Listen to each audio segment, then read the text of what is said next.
O Ruel, hindi pa rin ba nakakauwi ang nanay at asawa mo? Kaninang umaga pa sila umalis ha. Mag-aalas 7 na ng gabi oh. Hindi pa nga eh. Saan po ba daw sila pupunta, tay? Ang sabi ni Guada, pupunta lang sila sa kabilang baryo. Sa pinaglakuan nila ng karne ng baboy nung nakaraan. Naniningil daw.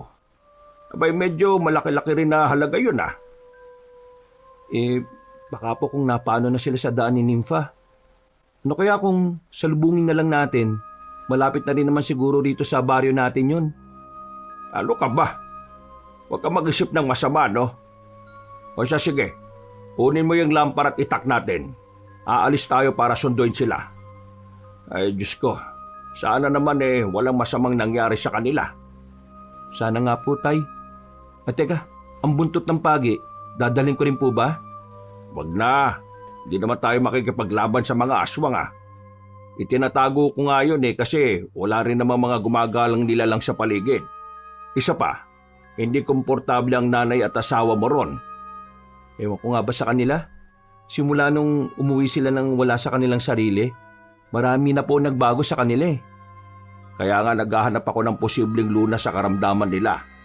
Hindi ko matim na nagkakaganyan sila. Kapag sinusumpong silang dalawa, parang gusto kong ikulong eh. Kaso, naaawa rin naman ako. Pero, may lunas pa po ba yung kalagayan nila, tay? Base kasi sa nalaman ko, hindi na raw malulunasan yun eh.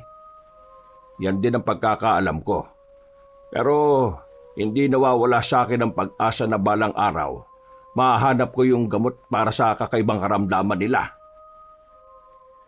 Nang makuha na ni Ruel ang lampara at mga itak, nagpasya silang dalawa ng tatay niya na umalis para salubungin ng kanyang ina't asawa. Nasa kalagitnaan na sila ng daan nang pareho silang nakaramdam ng kakaiba. Ilang beses pa silang tumigil para magmatsyag sa paligid. Pero wala naman silang nakikitang umaaligid sa kanilang dalawa. Anak, mukhang may sumusubaybay sa atin ah. Yan nga rin po ang hinala ko, tay. May mga naaaninag akong gumagalaw at palipat-lipat ng pwesto eh. Ano po kaya yun, tay? Hindi ko rin alam, anak. Mas mabuti pang ihanda mo na lang ang sarili mo. Baka mamaya may susugod sa atin at malalagay pa tayo sa alanganin. Sige po, tay. Uhugutin ko na lang tong itak ko para kung may lumusob sa atin, makakapanlaban kaagad ako. Kayo rin po, hugutin nyo na rin yan para preparado tayo sa kung ano man ang mangyayari. Oo, eto na. Nahugot ko na ang itak ko. Mas bilisan na lang natin ang paglalakad. Palalim na ang gabi at baka hindi pa natin sila matagpuan. Alam naman nilang napakaraming tulisan na naglipa na sa ngayon. Nagpapaabot pa sila ng gabi. Ay, oo nga pala. Kailangan nating siguruhin na hindi makukuha ng mga magnanakaw na yun ang natitira nating mga alagang baboy. Ang swerte naman nila kung ganon. Tayo ang naghirap tapos nanakawin lang nila. Hindi naman yata tama yon. Yan nga po ang rason kung bakit hindi ako makatulog ng maayos eh. Bumabangon ako para tingnan ng paligid. Mahirap na po. Sa kabilang baryo kasi, marami na mga nanakawan. Wala naman silang nagawa dahil sa takot nila sa mga tulisang yun. Subukan lang talaga nila. Malalaman nila kung ano ang kayang gawin ng isang albularyo. Nakaya ko nga tumugis sa mga aswang nung kabataan ko eh. Ngayong medyo matanda na ako hindi ako magdadalawang isip na tugisin din ang mga tulisan na yan. Nagpatuloy sila sa kanilang paglalakad hanggang sa makalapit na sila sa gubat na nasa pagitan ng baryo nila at ng kabilang nayon. Nang papasok na sila sa nasabing gubat, may narinig silang mahinang pag-ungol. Nung una, hindi nila matukoy kung ano ang may gawa nun. Pareho pa silang kinakabahan, lalo pa at magkasing tunog yun sa ginagawang ingay ng aswang. Itay, wag na po nating hanapin ang kung ano mang gumagawa ng ingay na yan. Mamaya, baka aswang yan. At kung mapaano pa tayo? Hindi. Kailangan nating alamin kung ano yan. Mamaya, baka ang nanay at asawa mo na yan na humihingi ng saklolo. Tayo na. Mukhang dun sa bandang gitna ng gubat nang gagaling ang ingay. Sige po, tay. Basta, kailangan natin magdoble ingat. Hindi maganda ang kutob ko sa mga gumagawa ng ingay na yan eh. Sige na. bilisan na natin at mukhang humihina na yung ungol. Baka mahuli pa tayo at patay na kapag naabutan natin ang kung ano man nilalang na yan. Sige po, pero mas mabuti siguro kung mauna na ako sa inyo. Sumunod na lang kayo sa akin, Itay. Ikaw ang bahala. Basta sundan mo yung ingay na yan. May kutob ako na sinananay mo yan eh. Dali na anak. Opo, Itay. Sumunod kayo sa akin, ha? Naunang naglakad si Ruel kaysa Mang Tasyo. Nakasunod na lamang sa kanya ang tatay niya na nooy sinisikap ding bilisan ng paglalakad. Nang malapit na sila sa pinagmumula ng ingay, naulinigan nila ang tinig ni Aling Guada na nanghihingi ng tulong. Dahil dito, nakumbinsi si Ruel na yun na nga ang nanay niya at ang asawa niyang si Nympha. Patakbo nilang nilapitan ng dalawa at nalaman nilang nakagapos sa mga kamay at paa ng dalawa. Guada, Nympha, ano nangyari? Bakit nakagamos kayo rito? Mabuti na lang talaga at naisipan namin hanapin kayo. Sandali po, kakaligan ko muna kayo, Inay. Nympha, ikaw, ayos ka lang ba? Sino bang may gawa nito sa inyo? Salamat anak. Masyado mabilis ang pangyayari. Pauwi na sana kami nang harangin kami ng mga armadong lalaki. Mga walang awa sila. Pati mga babae pinapatulan. Ano, may kinuha ba sa inyo? Sinaktan ba nila kayo? Hindi naman po, Itay. Kinuha lang nila yung perang siningil namin sa kabilang nayon. At para raw hindi kami kagad makapagsumbong, itinali nila kami at itinapon sa loob ng gubat na ito. Mga hayop sila. Tayo na, umuwi na tayo at nang makapagpahinga na kayo ni Inay. Magbabayad sila. Pabayaan mo na sila, Roel. Ang importante, hindi nila sinaktan ng nanay at asawa mo. Pera lang talaga ang habol nila. Hindi bali na. Ang pera kikitain pa naman natin yan. Wag lang silang magkakamaling nakawan tayo sa mismong bahay natin. Ang balita ko kasi, nanlolo pa sila at nangunguha ng mga importanteng bagay . Mga tulisan talaga. Hindi naman siguro mangyayari ang iniisip mo, Rowel. At ito namang naging karanasan namin baka nagkataon lang na kami ang nakita nila. Yan nga. Kahit na nagkataon lang, masama pa rin ang ginawa nila. Kung malakas lang ako, kagaya nung kabataan ko, baka ako pa ang makalaban ng mga yan. Naglakad sila pauwi sa bahay nila. Habang naglalakad, dinitalye ni na Aling Guada at Nympha ang nangyari sa kanila. Lihim namang napatiimbagang si Roel dahil doon. Pagkauwi nila sa kanilang bahay, minabuti nilang kumain ng hapunan. Pagkatapos nila, nagsipaglatag sila ng banig at nahiga roon. Habang nakahiga ang mag-asawa sa kanilang mga banig, hindi nila naiwasang mapag-usapan ang patungkol sa nangyayaring panalalasan ng mga tulisan. Paano pala kung dito na sa atin mananalasa ang mga tulisan yun? Sigurado na pag-iinteresan nila ang mga alagang baboy natin. Ano kaya kung ibenta na lang natin ang lahat ng mga alaga natin? Kesa naman sila pa ang makinabang doon. Wala silang pinipili . Kung alam nilang makakaya nilang maibenta o makain, kinukuha nila. Tama naman siguro si Nympha. Kahit paano, hindi naman nagkakalayo ang presyo ng buhay na baboy at ng karne nito. Mas mabuti pa nga, Roel, ibenta na lang natin ang dalawang yon. Tamang-tama. Pagsasabihan ko ang kumari ko. Balita ko kasi magpapakasal ang panganay na anak niya. Baka kailangan nila ng makakatay para panghanda. Sige po, Nay. Mas mabuti nga yan. Ay nako, bakit ba kasi naglipanan na yung mga tulisang yan? Palibasa kasi, mga kulang sa disiplina . Pabayaan mo na. Ang importante lang naman, hindi nila tayo sasaktan. Kaya kayong dalawa ha, sa susunod, wag na kayo magpapaabot ng gabi sa daan. Nung nakaraan, inaabot kayo. Tapos pag uwi nyo rito, para kayong mga wala sa sarili. Tinatanong ko kayo kung ano nangyari. Wala naman kayong maisagot sa akin. Wala sa sarili? Ano ba pinagsasasabi mo, Tasyo? Hindi ba talaga ninyo naaalala ni Nympha ang nangyari nung gabing yon? Hindi po talaga tay . Ang huling naalala ko noon, nagpabalik-balik kami sa daan namin. Parang pinaglalaroan yata kami ng engkanto. Bakit? Ano ba nangyari sa amin ni Nympha? Sabihin mo na nga, Tasyo, baka sakaling maalala pa namin at maikwento sa inyo. Ganito yon. Nang umuwi kayong dalawa, bigla kayong nawalan ng malay. Ang napansin namin nung makita namin kayo parang wala kayo sa sarili ninyo. Naglaway kayo at nanlilisik ang mga mata ninyo. Ang ipinagtataka lang namin, nagrereklamo kayo na sobra ang gutom at uhaw ninyo. Ganun po ba, Itay? Pero alam po ninyo, ilang gabi na rin ako nananaginip ng malaking baboy. Kulay itim siya at nagbabaga mga mata niya. Parang buwan ng kulay. Basta, ang laki niya. Teka, ganyan din ang panaginip ko ah. Sumasama raw ako sa malaking baboy at pumupunta kami sa kung saan-saan.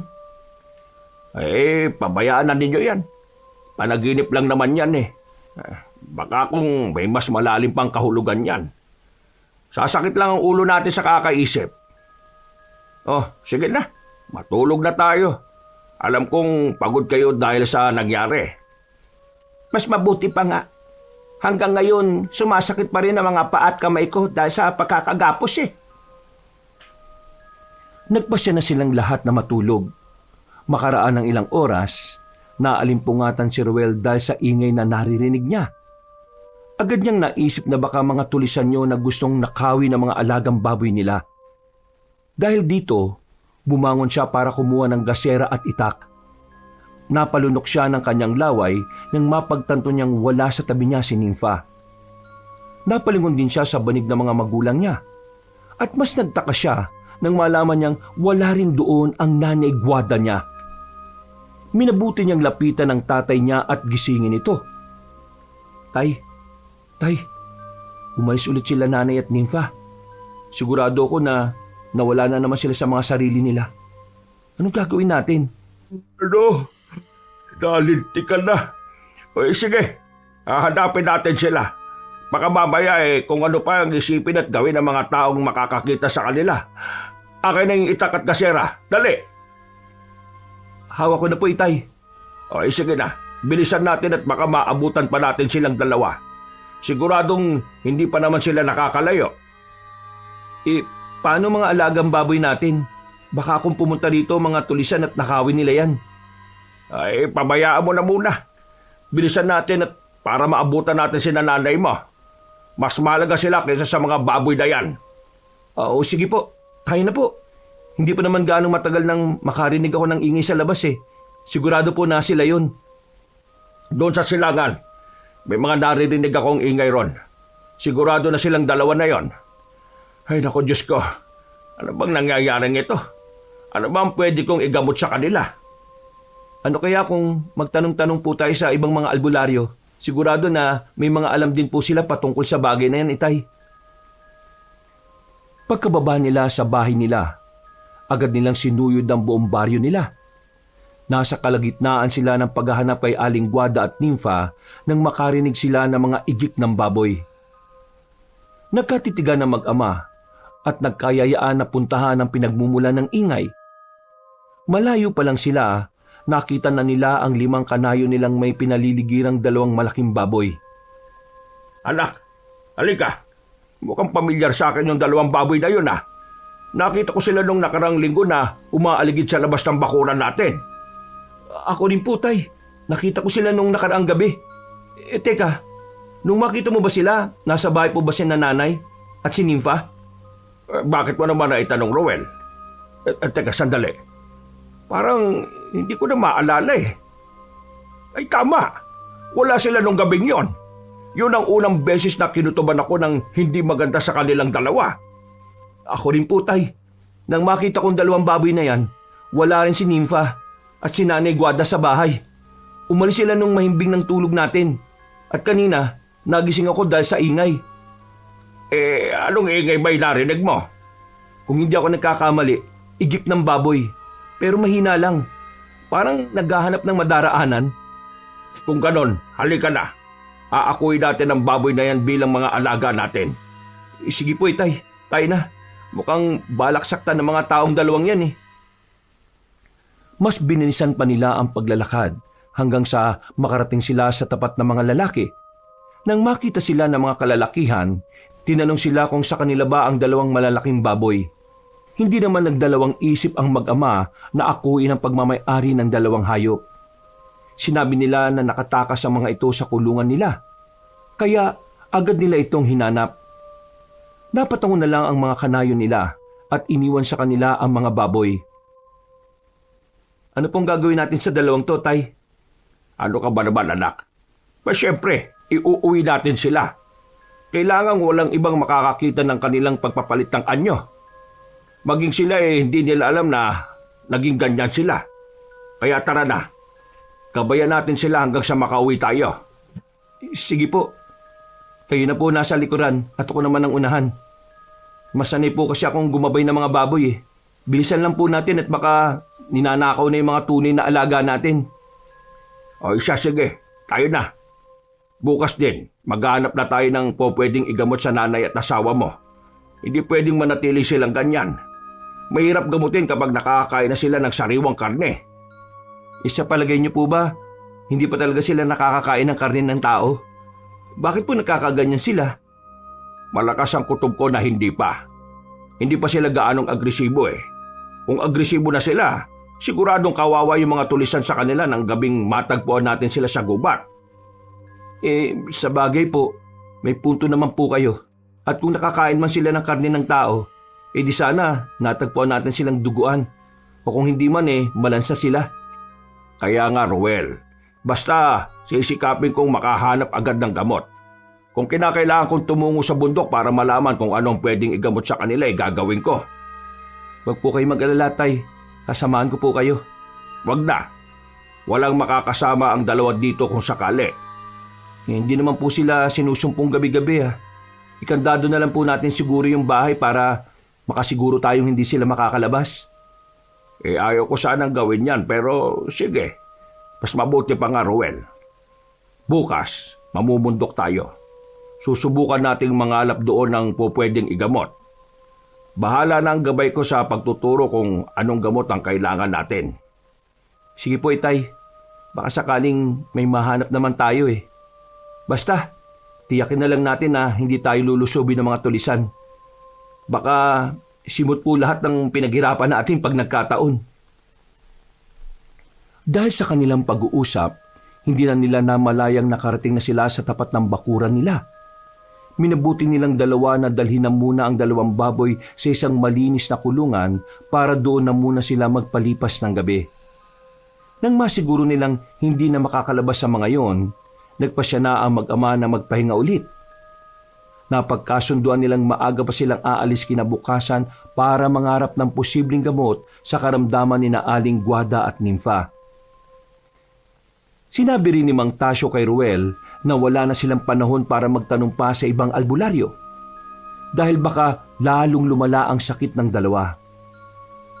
Kinabukasan, Itay, bago po tayo umalis, puntahan muna natin ang dalawang baboy sa kulungan nila. Tingnan na rin natin ang iba pa at siguraduhin hindi sila mananakaw ng mga tulisan. Mas mabuti pa nga. Ako na titingin doon sa dalawang baboy na dinala natin kagabi pa uwi. Ihanda mo na lang ang mga kagamitan natin para sa pangangalap ng gamot sa bundok. Sige po, Tay Tasyo. Masusunod ang sinabi nyo. Sige na. Lalabas na ako't ng...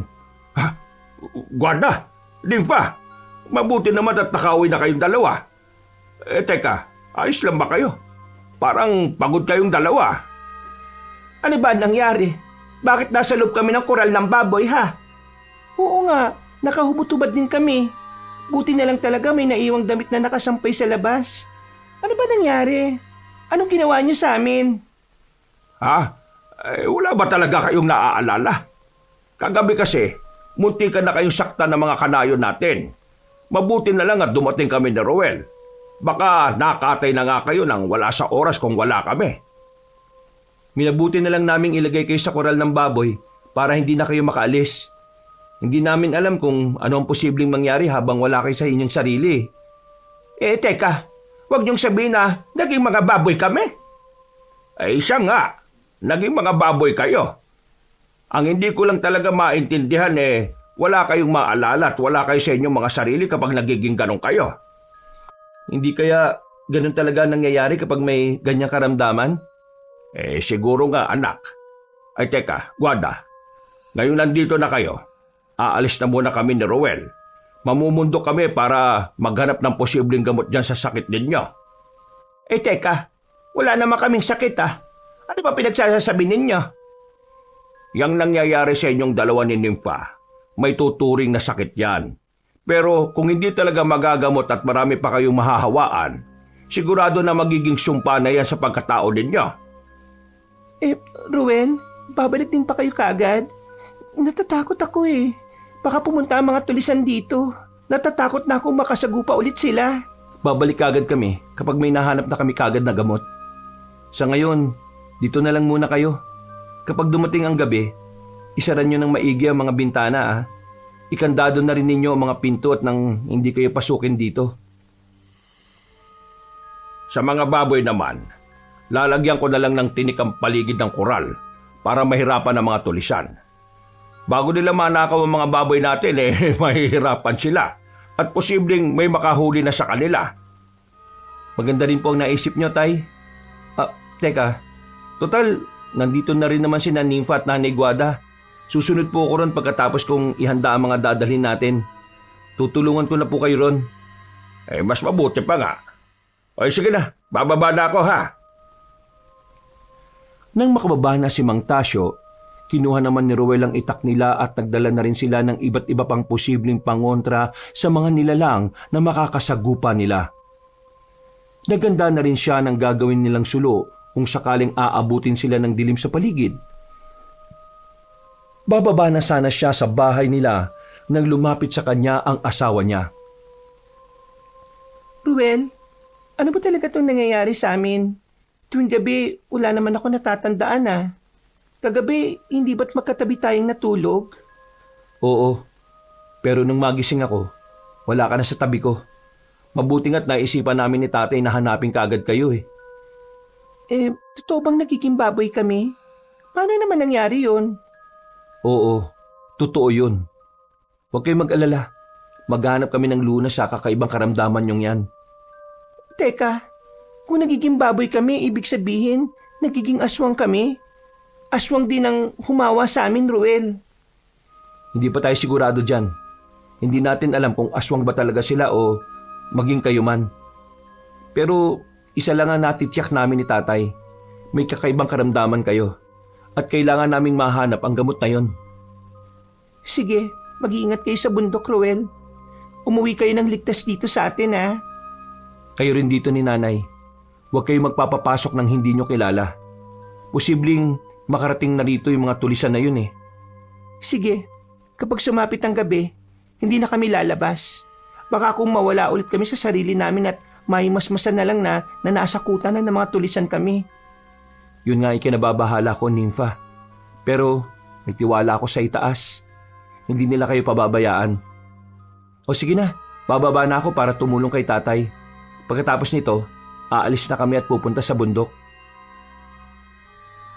Pagkawika ng lalaki, agad silang bumaba sa kanilang bahay. Dala niya ang mga kagamitan nila sa pamumundok. Tumungo siya sa koral ng mga baboy at tinulungan ng tatay niya sa paglalagay ng mga tinik sa paligid noon. Nang matapos nilang gawin yon, nagpaalam na silang aalis. Dahil medyo malayo ang pupuntahan nila, halos buong araw silang naglakad. Nakarating sila sa kagubatang sakop ng paanan ng bundok nang nag-aagaw na ang liwanag at dilim. Nalasan mo ang pakiramdam mo, parang puno ng negatibong enerhiya dito. Sigurado na may mga masasamang elementong naninirahan dito. Sige po, tay. Magpapatuloy na po ba tayo o magpapahinga na muna tayo dito? Magpapatuloy tayo. May sulo naman tayo, di ba? Isa pa, kailangan nating mahanap ang lunas sa karamdaman nila. Paano po kung mabigo tayo ngayon? Kailangan muna nating umuwi.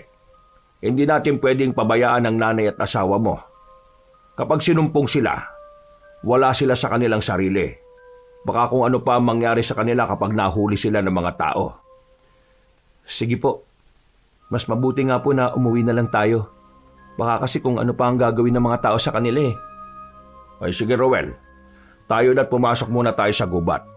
Pagkatapos, umakyat tayo sa bundok. Baka sakaling may mahanap tayo ron.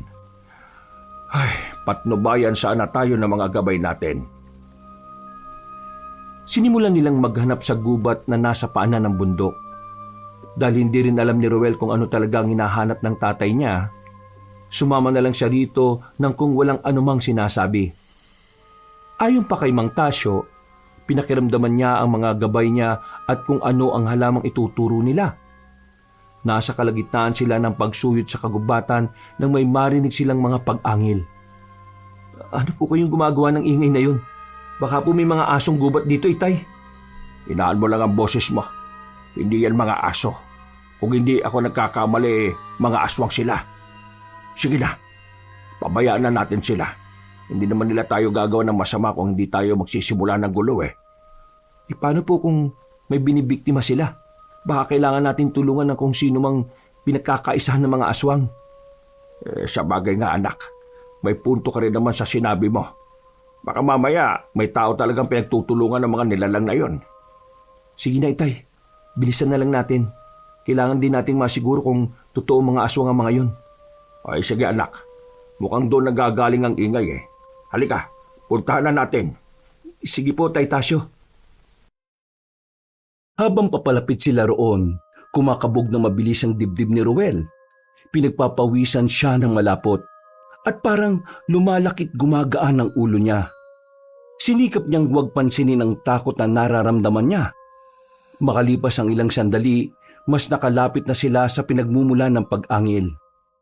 Namulagat na lang ang mga mata nila nang makita ang tatlong nilalang na kinakaladkad ng katawan ng isang tao. Itay, mukhang buhay pang taong yan ah. Tulungan po natin siya. Baka po pagpiestahan siya ng mga aswang. Ay sige anak, tayo na. Kunin natin ang atensyon ng mga aswang na yan. At kapag naibaling na nila ang pansin sa atin, lalabanan natin sila. Sige po. Kahit na ito ang unang beses kong makipaglaban sa mga yan, hindi ako matatakot sa kanila. Bay dapat lang. Ang mga kagaya nila ay hindi dapat kinatatakutan. Walang puwang dito sa mundo ang mga nilalang na walang ibang ginawa, kundi ang mamerwisyo ng mga taong namumuhay ng tahimik. Kaya nga po Tay, alam po ninyo, kung bibigyan lang ako ng kapangyarihan, gagamitin ko yun laban sa kanila. Kapangyarihan? Hindi mo kailangan yan kung talagang gusto mong labanan ng mga masasamang nilalang. Puso lang anak, sapat na. Pero po, mas mabuti pong... Tama na, sige na. Mas lapitan pa natin ang mga yan at na makuha natin ang pansin nila. Nang medyo ilang dipan na lang ang layo nila sa mga aswang, sinigawan nila ang mga ito. Nalaman din ng mag-ama na isang matandang babae pala ang sinusubukang kaladkarin ng mga aswang. Kaya nang maagaw na nila ang pansin ng mga nilalang, binitiwan nila ang matanda at napaharap kina Ruel. Inihanda naman na mag-ama ang itak nila para sa gagawing pag-atake ng mga aswang.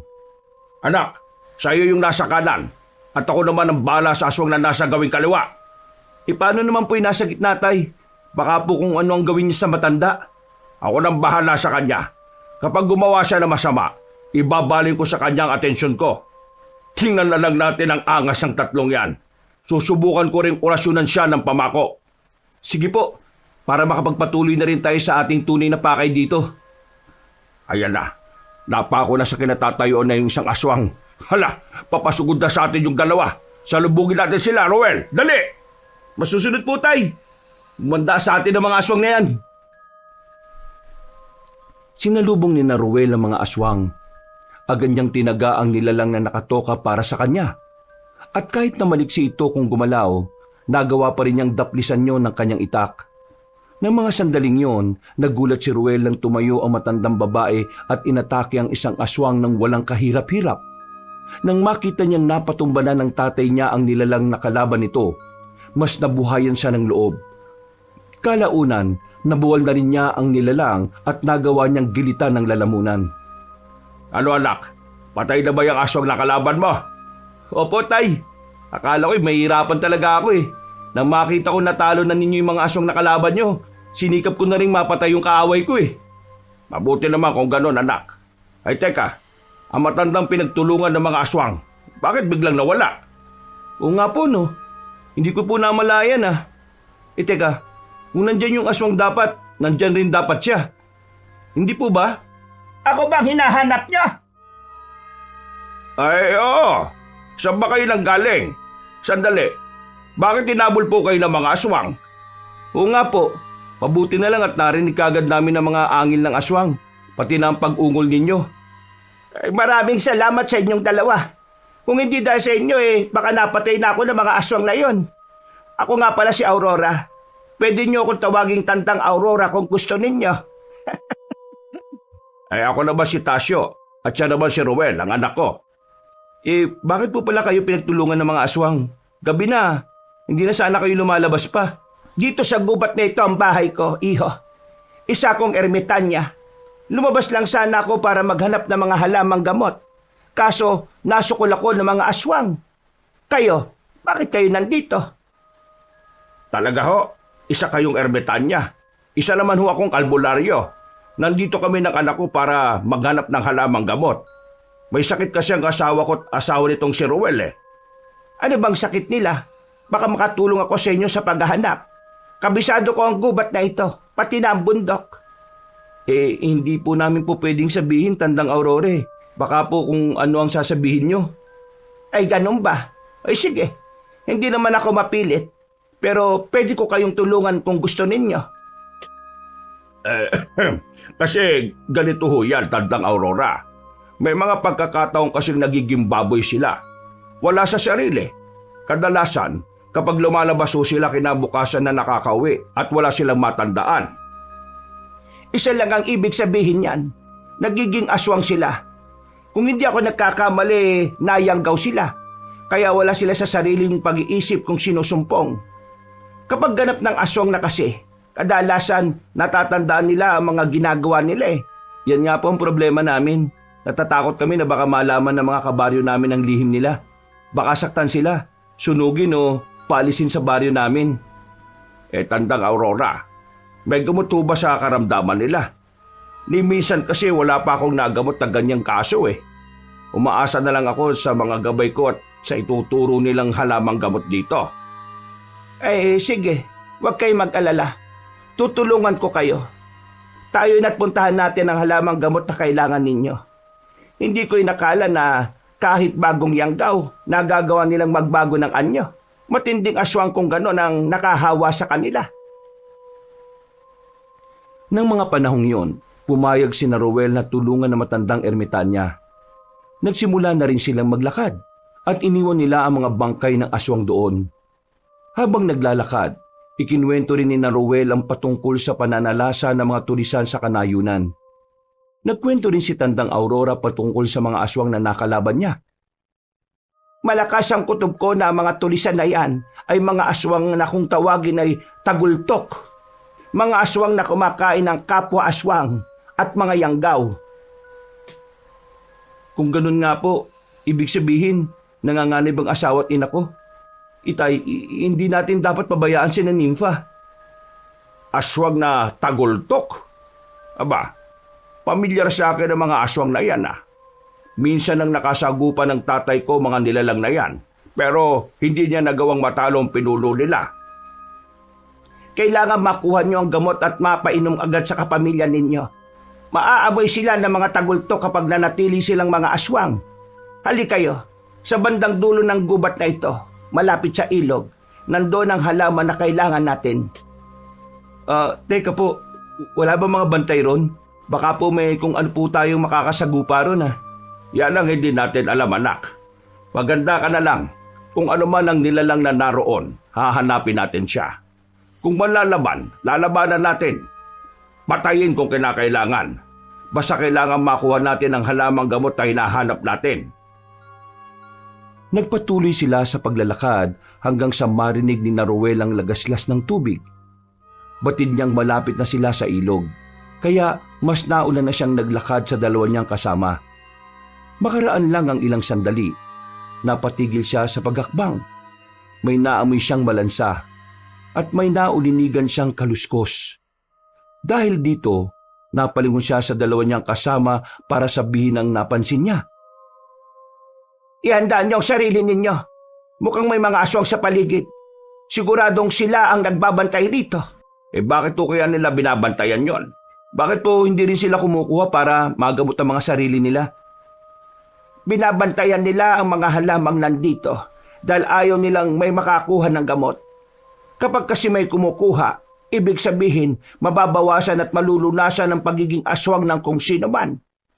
At ang ibig kong sabihin niyan, mababawasan din ang pagkain nila, tama ho ba? Natumbok mo, Tasyo. Hala, sige na, lumapit na tayo ron. Roel, ikaw ang kukuha ng mga dahon ng halaman, ha? Yang mga halaman na may kulay lilang dahon, yan ang kukunin natin. Sige po, Tandang Aurora. Kampanting lumapit si Roel sa mga halamang may kulay lilang dahon. Agad din siyang pumitas ng mga dahon nito at minabuting itago sa kanyang bulsa. Nang patapos na siya sa pagkuha ng mga dahon, natigilan siya nang makarinig siya ng sunod-sunod na yabag ng paa. Sinundan niyo ng pagmumura ng Tatay Tasyo niya, kaya napalingon siya sa kinatatayuan nila ni Tandang Aurora. Nakita niyang may mga aswang na nakahandang umatake sa kanila. Kaya hinugot niya ang kanyang itak. Humakbang na rin si Roel palapit sa kanyang tatay at sa matandang ermitanyang kasama nila. Minabuti niyang isandal ang ginawa niyang sulo sa isang malaking puno. Mga tagultok ang mga yan! Sige, mas mabuting umalis na kayong dalawa. Ako nang bahala sa mga nilalang na yan. Kaya ko silang talunin na mag-isa. Hindi po, tutulungan ka namin. Baka mapano ka pa, Tandang Aurora. Tama si Roel, mahina ka pa dahil sa ginawa sa iyo ng mga aswang. Mamaya na kami aalis. Tatapusin muna natin ang mga tagultok na yan. Kayong bahala, mag-ama. Hala, ito na natin ang pansin natin sa kanila. Hindi sila susugod sa atin dahil wala ni isa sa ating ang aswang. Pero kailangan pa rin natin silang labanan dahil susundan nila kayo para lang malaman kung sino ang aswang na pagdadalhan nyo ng mga dahon na yan. Kung ganun, dapat lang nalabanan muna natin ang mga yan. Kapag napatay natin sila, sigurado pong magiging ligtas na rin si Nanay at si Nympha. Napasigaw si Mang Tasyo at iwinasiwa sa eryang itak niya. Ipinakita rin ni Roel ang mga dahong nakuha niya. Kaya napaangil ang mga aswang. Walang ano-ano, sumugod sila sa kinaroroonan ni Roel at ang kada nilalang na lumalapit sa kanya, inuundayan niya ng pagtaga. Nasa kalagitnaan na sila ng pakikipaglaban nang mapansin nilang hindi malang nasusugatan ng mga nilalang. Tandang Aurora, bakit parang walang silbi yung mga itak namin sa kanila? Samantalang yung tungkod nyo, nakakasakit sa mga aswang. Yan pa ang bagay na kailangan nyong malaman. Walang silbi sa mga aswang na yan ang simpleng patalim. Kailangan may dasal ang mga yan. Etong tungkod ko, kargado ng dasal. Kaya kahit wala itong talim, nakakasugat pa rin sa kanila. Kung ganun po, anong gagawin namin? Sige lang anak, kung hindi natin magagamit ang talim ng itak natin, gamitin na muna natin ito bilang mga pabalo sa kanila. Ako nang bahala, Ruel. Ikaw na ang mauna. Akin na yung itak mo at dadasalan ko. Isusunod ko ang itak mo, Tasyo. Binulungan ni Tandang Aurora ang mga itak nila ng mga salitang hindi maintindihan. Maya-maya, Maraming salamat po, Tandang Aurora. Salamat din sa iyo. Ngayon, humanda na ang mga tagultok na ito. nagpatuloy ang pakikipaglaban ni Ruel sa mga aswang na tagultok. Napapangisin na lang siya nang mapansin niyang tinatablan na ang mga aswang ng kanilang itak. Nang lumaon, isa-isang natumba ang mga aswang. Ang iilan sa kanila ay nawalan ng buhay, pero may iba pang nagsusumikap na bumangon at manlaban. Dahil dito, para hindi na sila maging banta kina Ruel, nagpasya ang tatlo na tuluyan ng patahin ng mga nilalang. Pwe! Yan ang dapat sa mga aswang na yan. Mga salot sila. Wala silang pinagkaiba sa mga tulisang nananalasa dito sa atin. Kung totoo man pong mga aswang na tagultok ang mga tulisan, ibig pong sabihin, lalo pang nanganganib si Nanay at Nympha. Tama si Roel, Tasyo. Ay, siya nga pala. Ang dahong yan ay pakuluan ninyo at ipainom sa umaga bago mag-agahan. 3 araw lang ninyong ipapainom yan. Pagkatapos, hihintayin nyo sa ika-4 na araw, mawawala na ang sumpa ng pagkaaswang sa kanila. Sige po. Teka, mas mabuti siguro kung ihahatid lang po muna namin kayo. Baka harangan po kayo ng mga aswang at kung ano pa ang gawin nila sa inyo. Wag na. Kaya ko naman ang sarili ko. Ang alalahanin nyo ay ang kapamilya ninyo. Medyo matagal pa bago mag-umaga. Baka pumunta ang mga tagultok sa inyo at kung ano pa ang gawin nila. Sigurado ho ba kayo, Tandang Aurora? Baka po kasi kung ano mangyari sa inyo eh. Huwag niyo akong alalahanin. Umuwi na kayong dalawa at kailangang mapainom ang pinaglagaan ng dahon na yan. Salamat po na marami, Tandang Aurora. O sige na, sabay na tayong tatlo na maglakad. Teka, Tandang Aurora. Saan ba banda ang tirahan ninyo? Diyan sa mismong bundok. Sa isang tagong kuweba. O sige, ihahatid ko na lang kayo patungo sa labas ng gubat na ito, ha? Ay teka, may gusto pa pala akong ibigay sa inyo. Ano ho ba yan, Tandang Aurora? Ito, mga bihirang mutya ito. Itong isa, gusto kong ipagkaloob ito sa iyo, Tasyo. Ito ang mutya ng kidlat na lumulutang sa tubig. Bibigyan ka nito ng liksi at kakaibang gaan ng katawan. Ay maraming salamat to, Tandang Aurora. Ito naman ang para sa iyo, Rowel. Mutya ng Haring Sarangay. Bigay ito sa akin ng isang kaibigang engkanto. Ang mutyang ito ang magbibigay sa iyo ng kakaibang lakas. Tatalas din ang pandama mo. Kaya magagawa mong malamang kagad kapag may panganib na paparating. Maraming salamat po, Tandang Aurora. Malaking tulong po ito sa amin ni Tatay. Walang anuman. O siya, sige na. Kailangan na ninyong makauwi. Ihanda na rin ninyo ang inyong mga sarili. Dahil kung maamoy ng mga tagultok ang mga kapamilya ninyong nayanggaw, tsak na susugurin nila yon at kukunin. Napailing na lang si Rowel sa sinabi ng matandang ermitanya. Noon din, nagsimula silang maglakad palabas ng gubat. Sinigurado nilang tatlo na walang mga aswang na nakasunod sa kanila. Nang sa gayon, masisiguro na mag-ama na hindi matutunto ng mga aswang ang bahay nila. Nang nasa labas na sila ng gubat, panandali ang natigilan ng matanda at napatitig sa malayo. Kapag kailangan nyo ng tulong, pumunta lang kayo rito at sumigaw.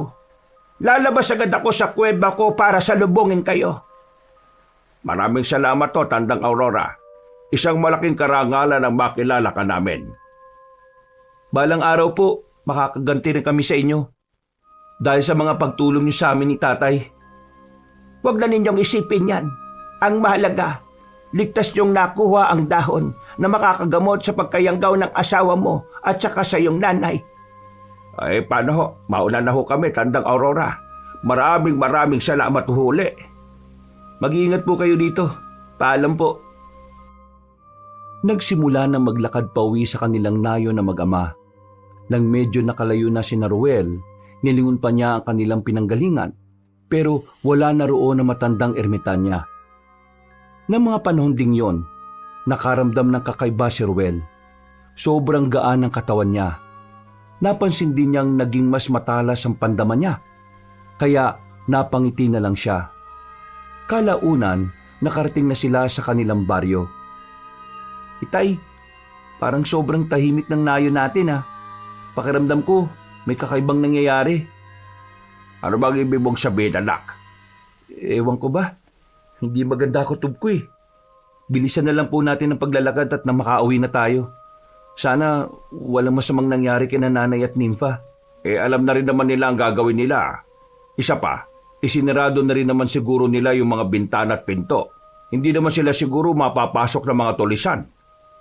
Paano naman po ang mga baboy natin? Baka kung manakaw sila ng mga tulisan. Nakawin lang nila ang mga baboy nating natitira. Huwag lang nilang sasaktan ng nanay at ang asawa mo. Mas mahalaga ang buhay nila kaysa sa mga alagang hayop natin. Sandali po. Naniniwala ba kayo na ang mga tulisan na yun ay mga tagultok? Hindi ko lang alam kung maniniwala ko. Pero kung totoo man yon, kailangan natin mag-ingat. Hindi natin alam kung ano ang tunay na kakayahan nila. Ang alam pa lang natin sa kanila, hindi sila tinatabla ng simpleng patalim. Hindi na rin naman simple ang patalim natin ha. Nadasalan na po ito ni Tandang Aurora. Kaya nga, magagawa na nating sugatan ng mga tagultok dahil dito. Isa pa, may ibinigay pa sa atin ng ermitanyang yun na tsak kung makakatulong talaga sa atin. Nasa kalagitnaan na sila ng pag-uusap nang may maulinigan sila mga pagyabag ng paa. Nagkatitigan si Rowel at Mang Tasyo dulot ng pagtataka. Ilang sandali pa, may narinig silang ingay at mahinang pag-igik ng baboy. Iginala nila ang paningin nila sa paligid hanggang sa maaninag nilang may gumagalaw na mga tao sa hindi kalayuan. Anak, mukhang yan na yung mga tulisan. At may mga baboy silang kinuha. Baka sa atin yan. Ano po ang dapat natin gawin? Susundan ba natin sila? Baka po sa atin talaga yung mga baboy na yan eh. Wag, umuwi na muna tayo. Hindi pa naman natin sigurado kung sa atin nga ba talaga yan. Kailangan masiguro muna natin na ligtas ang nanay at ang asawa mo. Sige po, Itay. Mas mainam pa nga yung naiisip nyo. Siguruhin muna natin ang kaligtasan nila para kahit papano, makampante rin tayo. Kung totoo mang baboy natin ang ninakaw ng mga tulisan, ano pong gagawin natin? Susubukan natin silang sundan. Hindi tayo dapat pumayag na kunin nila yung mga pinaghirapan natin. Kung ganon, tara na po. Para naman kung gusto natin sundan ng mga tulisan maabutan pa kagad natin sila. Hindi naman ganon kabilis ang paglalakad nila dahil sa 2 baboy na ninakaw nila. Tama ka, anak. Ay sige na, bilisan natin ang paglalakad at nang makarating kaagad tayo sa bahay. Sige po, Itay. Ewan ko ba, lumalakas ang kabog ng dibdib ko Huwag mo nang pansinin yan, anak. Baka dahil lang yan sa nangyaring laban natin sa mga aswang. Siguro nga po, Tay.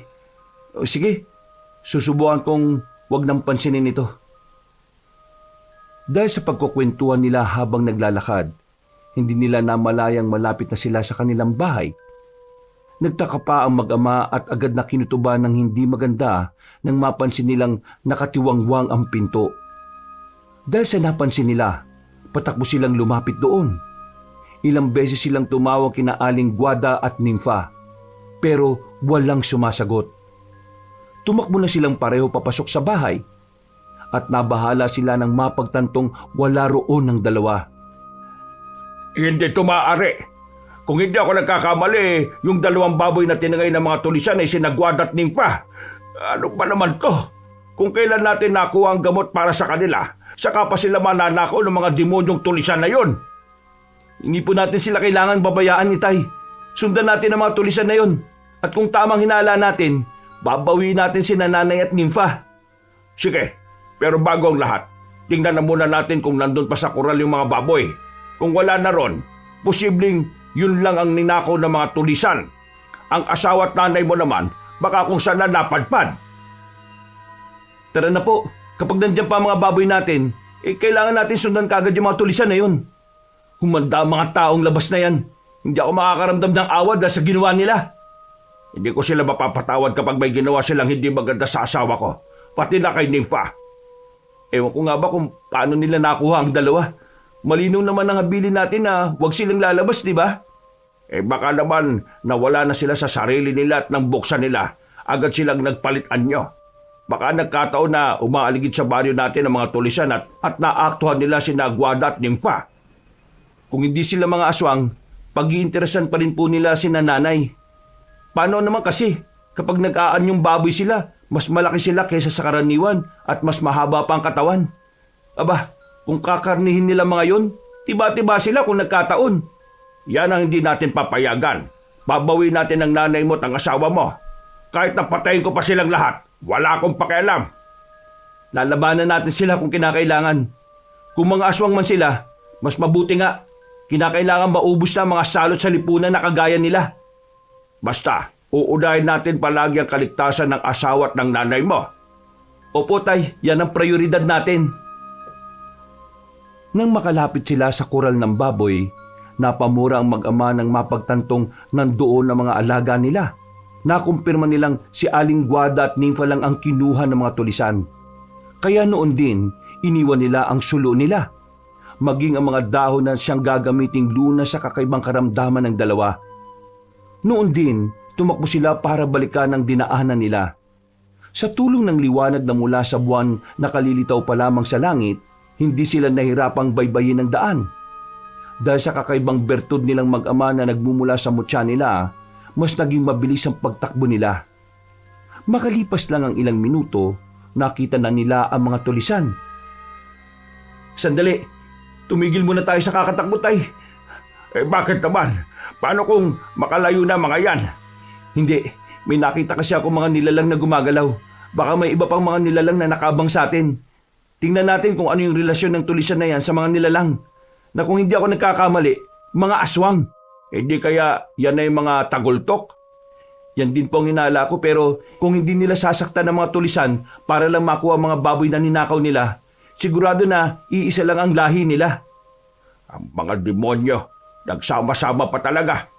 Halika na anak, wala akong pakialam kung makakampi sila o hindi. Ililigtas natin ang nanay mo at ang asawa mo. Kung yan po ang pasyan nyo, sige, masusunod po itay. Tayo na't kunin natin sa kanila si Nanay Guada at si Nympha. Mas lumapit pa sila sa mga tulisan na nooy hirap sa paghila sa mga baboy.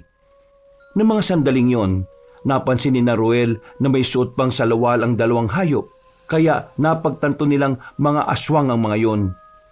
Mas lumapit pa sila roon at nang ilang dipan na lang ang layo nila sa mga tulisan, sumigaw si Mang Tasyo para kunin ang atensyon nila. Napalingon naman ng mga armadong lalaki at nagulat sa presensya ng mag-ama. Mas lumapit pa si Ruel at Mang Tasyo sa mga lalaki. Sa amin ang baboy na yan. Ibalik niyo sila sa amin. Dahil kung hindi, mapipilitan kaming labanan kayo. Mga asawa namin sila. At kung magmamatigas pa kayo, dadaan muna kayo sa ibabaw ng bangkay namin bago kayo magtagumpay sa gusto ninyo. Ano? Nahihibang na ba kayo? Mga baboy ang kinuha namin tapos sasabihin nyo na mga asawa nyo sila? Bakit? Baboy ba kayo, ha? Walang ibang baboy sa atin dito kung hindi kayong mga tulisan. Tahimik ang buhay namin sa nayon pero anong ginagawa nyo? Ginugulo nyo kami. Nag-aasik kayo ng takot para makuha nyo ang mga gusto ninyo. Yun nga lang, hindi lahat magagawa nyong takutin. Nandito kami para bawi ng dalawang baboy na yan. Pagmamayari namin yan. At kung hindi nyo yan ibibigay, pasensyahan na lang tayo. Dalawa lang kayo, samantalang kami higit sa 10. Ano naman ang laban ninyo? Sigurado na magiging papel lang ang katulad ninyo. Madaling ko yumusin at itapon. Sige, tingnan natin. Bakit? Hanggang saan ba kaya ninyo? Napatawa ulit ang isang tulisan na nakipag-usap sa kanila. Batay sa pagtawag ng isa nitong kasamaan sa kanya, nalaman ni Ruel na Romero ang pangalan niya at siya ang pinuno nila. Noon din, inutusan ng tulisan na yon ng mga kasama niya para atakihin si Ruel. Napailing naman ang mag-ama at pareho nilang itinaas ang mga hawak nilang itak. Ano na? Bakit parang nag-aalangan yata kayong sumugod sa amin? Akala ko ba makakaya nyo kami dahil dalawa lang kami? Alin na kayo? Pero kung natatakot kayo, pakawalan nyo na lang ang dalawang baboy na yan at payapa kayo makakalis sa lugar na ito. Ligtas at walang lagas. Kakaiba ang mga baboy na ito. Kung may bebenta namin sila, siguradong tiba-tiba kami. Makikipagpatayan kami para sa mga ito. Sige na mga kasama, sugurin nyo ang dalawang yan. Mukhang may iba pang nilalang na nandito kaya kailangan natin makalis kagad. Sige na! Napatawang iba pang tulisan at agad na sumugod kina Ruel. Hindi naman natin nagkamag-ama at gamit ang mga itak nila, nilabanan nila ang mga tulisan. Dahil sa angkin nilang liksi at lakas, hindi sila nahirapan sa mga nilalang. Napagtanto rin nilang mali ang unang hinala nila ng mga tagultok ang mga tulisan. Dahil napakahina nila. Dulot ng walang tigil nilang pakikipaglaban, napagod ang mga tulisan at naging madali na para kina Ruel ang talunin sila. Namulagat naman ang mga mata ni Romero at minabuti niyang pakawalan ng dalawang baboy. Sige na, pinakakawalan ko ng mga baboy ninyo. Pero bago nyo sila makuha, kalabanin nyo muna ako. Tingnan natin kung saan naabot ang ipinakita nyong kakayahan sa akin. Kawig mo mga aswang na nakalaban namin, Romero. Huwag mong sabihin na isa ka rin sa mga tagultok. Kailangan mo pa bang itanong yan? Nakikita naman siguro ninyo ang anyo ko, hindi ba? Kung isa kang tagultok, ibig sabihin, alam mo na mga yanggaw na aswang ang dalawang baboy namin at talagang pakay mong makuha sila. Mga pagkain lang sila para sa amin. At kung inakala mong makakataka sila, nagkakamali kayo. Mahanap namin sila. Tingnan na lang natin kung magagawa mo ang bagay na yan, aswang. Pagkatapos magwika ng ama ni Ruel, inatake niya ang aswang. sinalubong naman siya ng tagultok. Kaya sumugod na rin si Ruel upang tulungan ang tatay niya. Habang nakikipaglaban sila, hindi may pagkakila na mag-ama ng maliksi si Romero. Subalit dahil sa mutyang tangan nilang mag-ama, nagawa nilang sabayan ng bilis ng tagultok na kalaban nila. Nasa kalagitnaan na sila ng pakikipagtunggali kay Romero nang mapansin nilang may iba pang aswang na umaaligid at nakaantabay sa kanila. Nasa kalagitnaan sila ng pakikipaglaban nang biglang nilundag ng aswang si Ruel, kaya nabuwal siya sa lupa. Ano? Mahina pala kayong dalawa kung ikukumpara sa lakas ko. Kung magagawa man ninyo akong patayin, natitiyak kong hindi rin kayo makakaligtas sa iba ko pang kasamahan. Diyan ka nagkakamali. Wala kami pakialam kung ano man ang mangyayari sa amin. At lalong wala kami pakialam kung marami kayo. Bakit? Nasisiguro mo bang tutulungan ka ng mga yan? Umalis ka na sa ibabaw ng anak ko. Alis! Kahit na ano pang gawin ninyo, hindi kayo magtatagumpay sa pagliligtas sa dalawang baboy na yon. Magiging pagkain namin sila sa ayaw at sa gusto ninyo. Talagang ayaw mong umalis ha? Ang dapat sa mga kagayo mo'y pinupugutan ng ulo. Sige tay, nahawakan ko ng ulo niya. Tagay na ninyo at nang matapos ng kahayupan ng aswang na ito, nagkakamali ka ng kinalaban, tagultok. Humugot ng lakas si Mang Tasyo. Sinikap naman ni Ruel na hindi na makapalag ang aswang. Makaraan lang ng ilang sandali, buong lakas na tinagaan ng tatay niya ang nilalang sa batok. Subalit, parehong natigilan na mag-ama nang biglang umatake sa kanila ang mga aswang. Bago pa man mapagtagumpayan ni Mang Tasyo ang balak niya, tumilapon na siya sa hindi kalayuan. Napamura na lang si Ruel nang mapagtantong nakawala si Romero at tinangay ito ng ibang aswang. Sinundan na lamang nila ng tingin ang mga nilalang na paalis sa kanilang kinaroroonan. Bumangon naman siya at nilapitan ng ama niya. Tinulungan niya itong makabangon at hinanap nila ang itak niya. Walang niya yun. Mapapatay na sana natin ang aswang na yun kung di lang siya tinulungan ng mga kasama niya. Ano pong nangyayari? Bakit bigla silang nagsipagtakas? Hindi ko rin alam anak. Sa ngayon, ligtas tayo. Pero sigurado na babalik sila. Kailangan natin paganda ng sandaling yan. Teka, natatandaan mo ba kung saan nagtungo yung nanay mo at ang asawa mo? Hindi ko po alam Sandali nga lang po. May mga kaluskos na palapit sa gubat. Baka doon sila pumasok, tay. Halika, bilisan natin at baka dukutin pa sila ng mga aswang.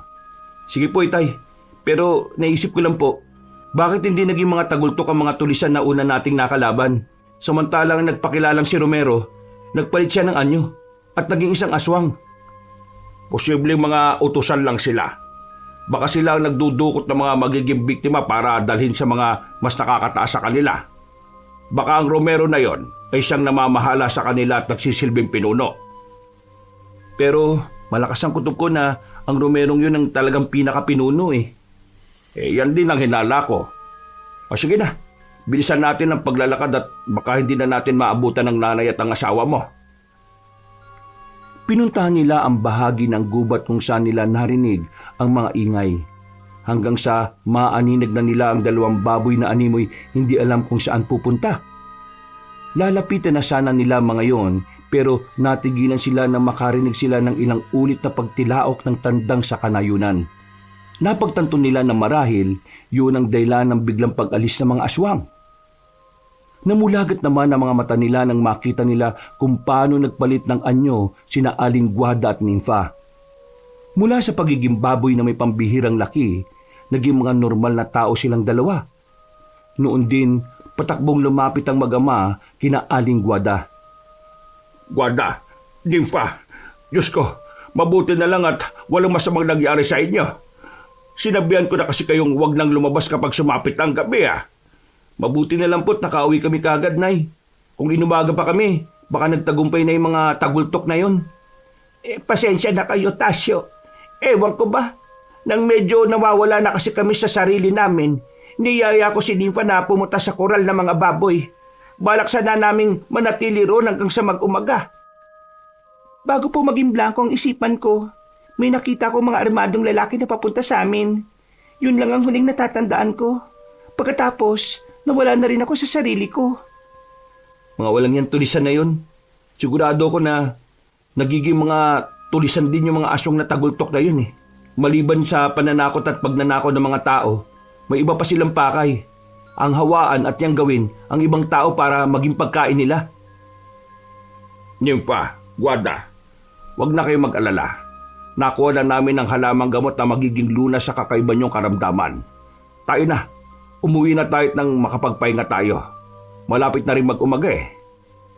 Mamaya, bago kumain ng agahan, ilalaga namin yon at iinumin nyo. Mabuti naman kung ganon. Maraming salamat sa inyong dalawa. Sana nga yan na ang talagang lunas sa karamdaman namin. Sana nga, Guarda. Kailangan mawala kaagad ang pakayanggaw ninyo. Malaking banta sa inyo mga aswang na tagultok. Tagultok? Ano ba yon? Sila ang mga aswang na kumakain ng mga nayanggaw. Kapag anyong tao sila, nagiging tulisan sila. Pero lingid sa kaalaman ng lahat, sila ay nagiging mga aswang. Pero bakit ba dito natin pinag-uusapan yan? Umuwi na tayo, doon natin sa bahay pagpatuloy ang pag-uusap natin. Tara na! Nagkasundo silang apat na umuwi na. Pagdating nila sa bahay nila, agad na pinuntahan ni Rowel ang tapat ng kural ng mga baboy nila kung saan nila iniwan ng dahon na siyang gamot sa pagiging yanggaw ng ina niya at asawa. Napabuntungin nga na lang siya nung malamang nandun pa rin ang mga dahon at ang kanilang gasera. Noon din, kinuha niya ito at pumasok na sa kanilang bahay. Ipinagpatuloy nila ang pagkukwentuhan doon. At halos hindi makapaniwala sina Aling Guarda at Nympha sa nangyari. Dahil pagod silang lahat, nagpasya na muna silang magpahinga. Kampante silang hindi aatake sa kanila ang mga aswang. Nang malapit ng sumikat ang araw, kinabukasan, Guarda, Nympha, eto, inumin na ninyo ang tubig na pinaglagaan ng mga dahog na kuha namin sa paanan ng bundok. Sana ito na ang magiging lunas talaga ng inyong pagiging yanggaw. Sige Tasyo. Amin na yan. Maraming salamat ha. Ang ipinagtataka ko lang po, kung nayanggaw lang kayo, bakit po kayo nagiging mga baboy kapag sinusumpong kayo ng pagkaswang? Sa pagkakaalam ko kasi, nagkakaroon lang na kakayahang magbago ng anyong mga yanggaw kapag ganap na siyang aswang. Yan din ang palaisipan para sa akin, anak. Siguro may mga aswang na kapag nanghawa ay nagiging ganon. Ewan ko nga ba. Ay teka, Nympha, ano ba sa palagay ninyo ang humawa sa inyo? At sa paanong paraan? Paano ba kayo nahawa? Hindi ko nga rin po matandaan, Itay. Teka, susubukan kong alalahanin. Kung hindi ako nagkakamali, dahil sa tubig na ininom namin, nangingi kami sa mga taong nag-iigib dahil nakaramdam kami ng uhaw ni Nanay Guarda. Mga taong nag-iigib? Hindi ba ninyo sila kilala? Hindi Pero nang paalis na kami, napalingon ako at may nakita kong nakausli sa sako na buhat ng isa sa kanila. Ano ba yon ha? Hindi ako maaring magkamali. Dulo yun ng kanyon ng mahabang baril. Sigurado po ako roon, Tay. Mga tulisan nga. Mga walang hiya. Sigurado na sila yun. Baka ginamit nila ang pagkakataong nauuhaw kayo para hindi na ninyo mahalata yung gagawin nila. Basta, nung palapit na kami, napansin ko ang kumuha ng tubig para sa amin na may kung ano siyang ibinulong sa baso. Baka yun na nga yun. Sigurado na sinadya nilang hawaan kayo para maging yanggaw kayo. Ay nako, napakahayop nila. Gusto talaga nila kayong makuha. Pero hindi bale. Paglipas ng 3 araw, mawawala na rin ang pagkayanggaw na nasa loob ng katawan ninyo. Baka po ganyan ng mga tagultok kong mangyanggaw. Hindi bale, magtiwala lang tayo sa dahong nilaga natin at pati na sa Diyos. Magagamot ang karamdaman ninyo. Huwag lang silang manggugulo rito sa atin at susubukang kunin ulit ang nanay mo at ang asawa mo. Simula ngayong gabi, magbabantay po tayo, Itay. Hindi natin sila hahayaang magtagumpay sa kung anumang pakay nila. Hindi sila ginulo ng mga tagultok o mga tulisan. Gayunpaman, minabuti ni na Rowel na magbantay sa paligid. Lalo pat kabilugan ng buwan sa 3 araw ng pag-inom ni na Aling Guarda ng pinaglagaan ng mga dahong kinuha nila sa gubat. Sinigurado rin nilang walang mga dayong umaaligid sa kanilang bahay para magmatsyag sa kanilang mga galaw. Ngayon na 3 araw ng pag-inom ninyo, Inay. Sana naman, bukas o sa mga susunod pang araw hindi na kayo sumpungin. Sana po, tuluyan na kayong gumaling ni Nympha. Sana nga anak. Sobrang pait naman kasi nung pinaglagaan ng dahon na yan. Parang luluwa ang mga bituka namin. Napakapait. Tama si Inay Guada. Kung hindi lang talaga para sa kagalingan namin, hindi namin titisin ang pait na yun. Pero alam naman namin na pinaghirapan niyo yun kaya kailangan din naming inumin. Para rin naman sa amin yun Tama ka, Nympha. Hindi lang niyo alam kung anong dinanas namin para lang makuha yan. Nakipaglaban pa kami sa mga aswang na tagabantay niyan. Mabuti na lang at may tumulong sa aming isang ermitanya. Ermitanya po? Sino? Anong itsura niya? Matanda na siya Siguro mga nasa edad na 60 hanggang 70. Mahaba ang buhok, may nunal sa bandang noo at may peklat siya sa muka. Teka, Aurora po ba yung pangalan niya, Tay? Paano mo nalaman yan, Nympha? Kilala mo ba siya? Kung tama ang hinala ko, siya ang Lola Aurora ko. Matagal na siyang nawawala at isang beses ko lang siyang nakita. Tama pa lang sabi ng mga taga-amin dati, naging ermitanya siya. Siya ang tumulong sa amin, Nympha. Kung hindi dahil sa kanya baka natalo na kami ng mga aswang at hindi namin natagpuan ang halamang gamot para sa karamdaman ninyo. Gusto ko po siya makita. Saan ko po siya matatagpuan, Tay Tasyo, Ruel? Kung talagang lola mo siya, di sige. Kapag gumaling ka na, isasama ka namin sa bundok. Doon daw siya nakatira sa isang tagong kuweba. Sige po, gusto ko po siya makita ulit. Naging normal ang araw nilang mag-anak. Pagsapit ng takip silim, parehong nakaramdam ng kakaiba sina Ruel at Mang Tasyo. Hindi sila mapakali at naging pabalik-balik sila sa bintana. Dumudungaw roon si Ruel at animoy may kung anong inaabangan. Kalaunan, nagpasya silang kumain ng hapunan. At pagkatapos nito, nagpaalam na sina Ruel at Mang Tasyo na bumaba para magbantay sa paligid nila. Iba ang ihip ng hangin at parang malansa. Pero maalinsangan. At saka maalinsangan rin.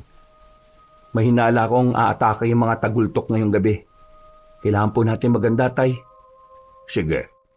Hindi natin papayagang makuha ulit nila ang nanay at ang asawa mo. Kung kinakailangan natin silang labanan ng patayan, gagawin natin. Tama po kayo, Tay. Kailangan hindi na maulit yung nangyari nung nakaraan. Hindi tayo papayag na nakawin ulit ng mga tulisan si nanay kapag naging anyong baboy ulit sila. Sana nga hindi na.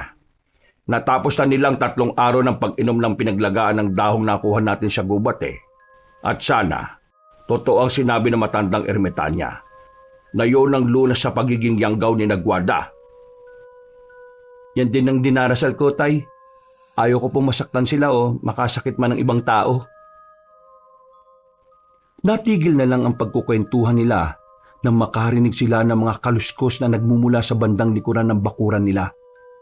Inisip nilang mag-ama na gustong umatake ng mga aswang ng patago, kaya hindi sila dumaan sa harapan.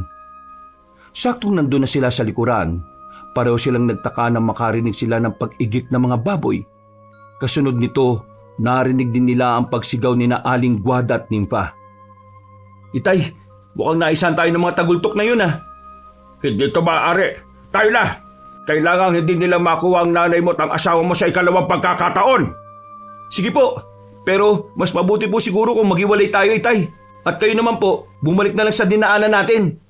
Kung yun ang pasya mo, sige. Sumigaw ka lang kapag kailangan mo ng tulong, ha?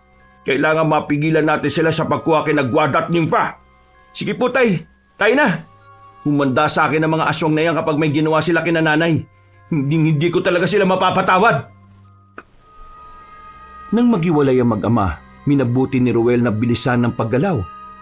Habang patakbo siya pabalik sa tapat ng kanilang bahay, may nakita siyang mga nagbabaga mga mata na nakatitig sa kanya.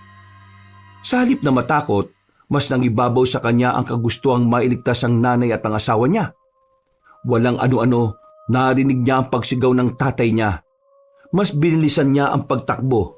At nang makarating siya sa tapat ng kanilang bahay, nakita niyang nakalumpasay ang tatay niya. Nanlumo pa siya nang mapagtantong natangay na naman ng mga aswang ang kanyang nanay at ang kanyang asawa. Pasensya na anak, sinubukan kong pigilan ng mga tagultok pero naunahan nila ako. Muntik pa nilang makuha ang mutya ko. Mabuti na lang at nakalaban ako. Yun nga lang, naitulak agad nila ako eh. Wala po kayong kasalanan, tay. Tayo na po. Habulin natin ang mga aswang na yon. Hindi tayo papayag na magtagumpay sila sa pakay nila. Lalo pat malapit ang malunasan ng pagkayanggaw ni nanay at nimpa. Yan nga rin ang nasa isip ko eh. Tara na, magpasalamat na lang sila at naisahan nila ako. Pero hindi ako papayag na magawa pa nila yun sa ikalawang pagkakataon. Mga hayop sila. Teka, hindi pa po natin alam kung nasaan ang kuta ng mga tagultok na yan eh. Itay, baka po maligaw tayo kung hindi tayo makakalapit sa kanila ng husto. Sa kabilang baryo, kung saan sila naabutan ni Nagwada, baka nandun ang kuta nila. Halika, sundan muna natin sila at alamin kung totoong Halika, sundan na muna natin sila at alamin kung totoong hinala natin. Sige po, itay. Teka, may paparating dito. Mukhang pamilyar sa akin yun ah. Si Tandang Aurora. Sana naman nandito siya para tulungan tayo. Ay sige, salubugin natin siya. Nang makalapit na sila sa matandang ermitanya, ibinalita nila rito ang nangyari. Nagalit din si Tandang Aurora dahil doon. At sinabi niyang alam niya kung saan ang kuta ng mga aswang.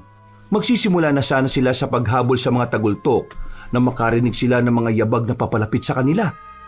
Agad na naalala ni Ruel ang mga aswang na nakapwesto sa labas ng kanilang bakuran. Kaya sinabi niya sa dalawa niyang kasama ang patungkol doon. Mga tagultok nga! Seryoso sila sa pagkuha sa dalawang yanggaw. Lalabanan na muna natin ang mga yan. Total, nandito na rin naman tayo sa sitwasyong ito. Sige o Tandang Aurora. Ayan na po, malapit na rito sa atin ang mga hinayupak na yan. Sinalubong nilang tatlo ang mga nilalang. Dahil nasa 10 aswang ang naroon, nilabanan ni Ruel at Mang Tasyo ang tig-4 na aswang. Samantala, nakaharap naman ng matandang ermitanya ang 2 nilalang.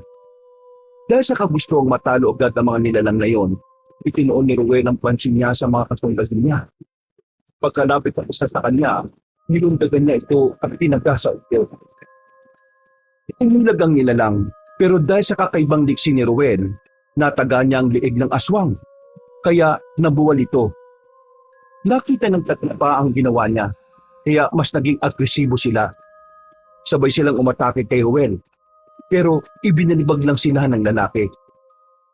Yan ang dapat sa mga kagaya ninyo. Sige, bangon! Tutuluyan ko kayong tatlo. Bangon mga tagultok! Anak, tulungan mo si Tandang Aurora. Mukhang dihado siya sa 2 kalaban niya. Sige po, itay. Akong bahala. Hindi ko siya pababayaan sa mga aswang na yan. Maraming salamat, Ruel. Talagang ang matanda na ako. Mahina na ang aking mga buto sa pagkikipaglaban. Salamat at tinulungan mo ako. Walang anuman po, Tandang Aurora. Sige na, ako na pong bahala sa 2 to.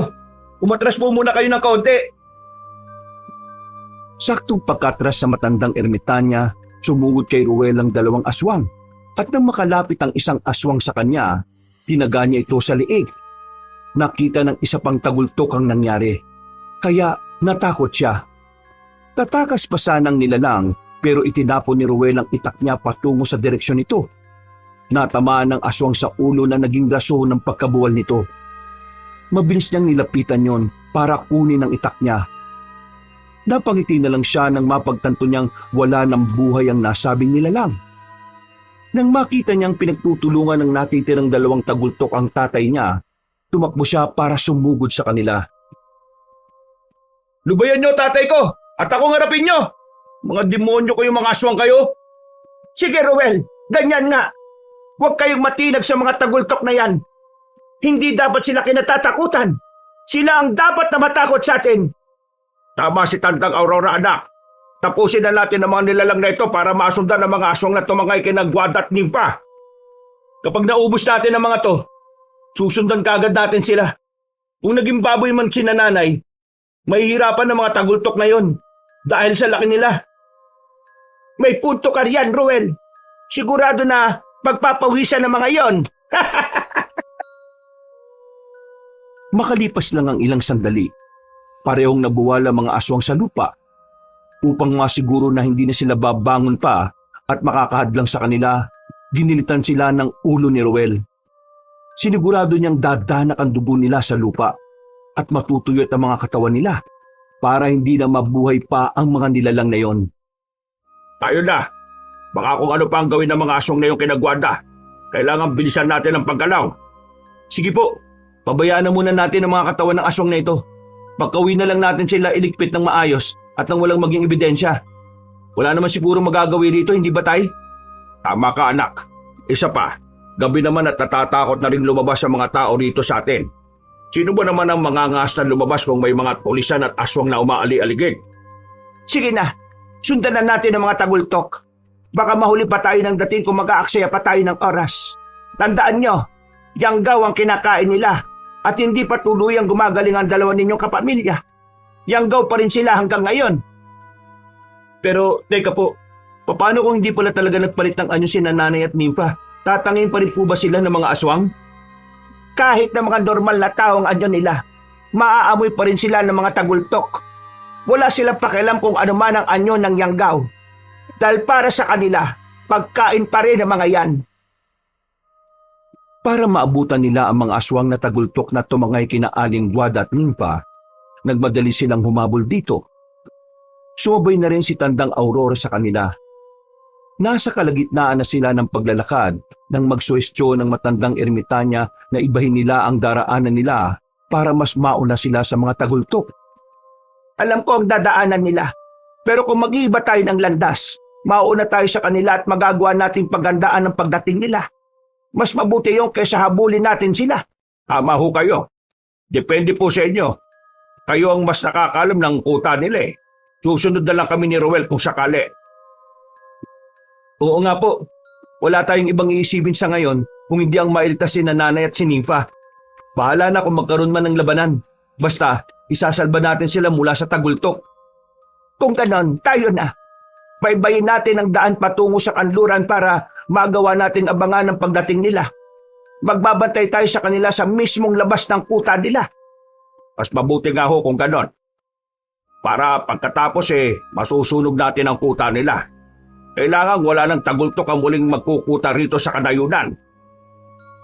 Binaybay nilang tatlo ang daanan patungong kanluran. Habang mabilis silang naglalakad, may mga nararamdaman silang kakaiba.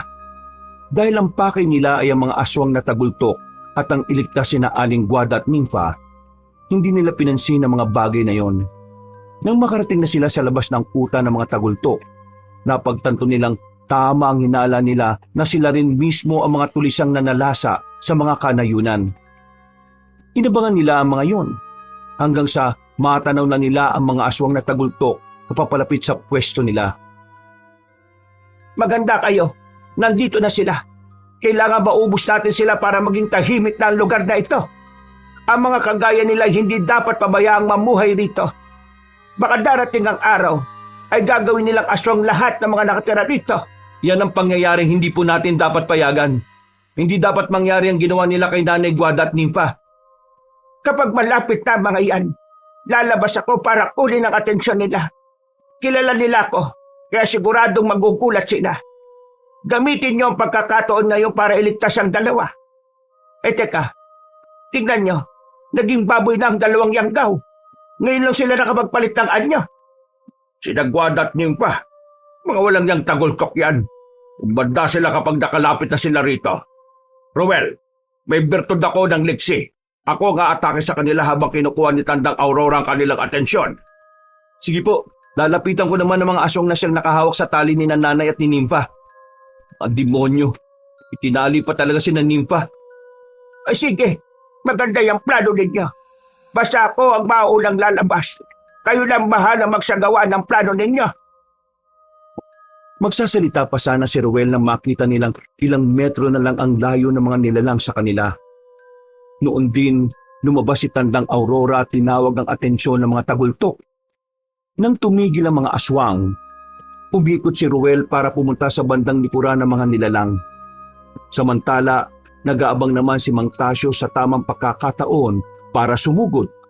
Nang nasa bandang likuran na ng mga tabultok si Ruel, nanginig ang buong katawan niya dulot na matinding galit. Walang ano-ano, sumugod kay Tandang Aurora ang isang nilalang. Kaya sinalubong sila ni Mang Tasyo. Mabilis namang nilapitan ni Ruel ang dalawang aswang at buong lakas na sinuntok ang isang aswang. Nakita naman ng isang tabultok ang ginawa ni Ruel. Kaya binitiwan niya ang isang baboy na hawak niya at sinubukang sunggaban ng lalaki.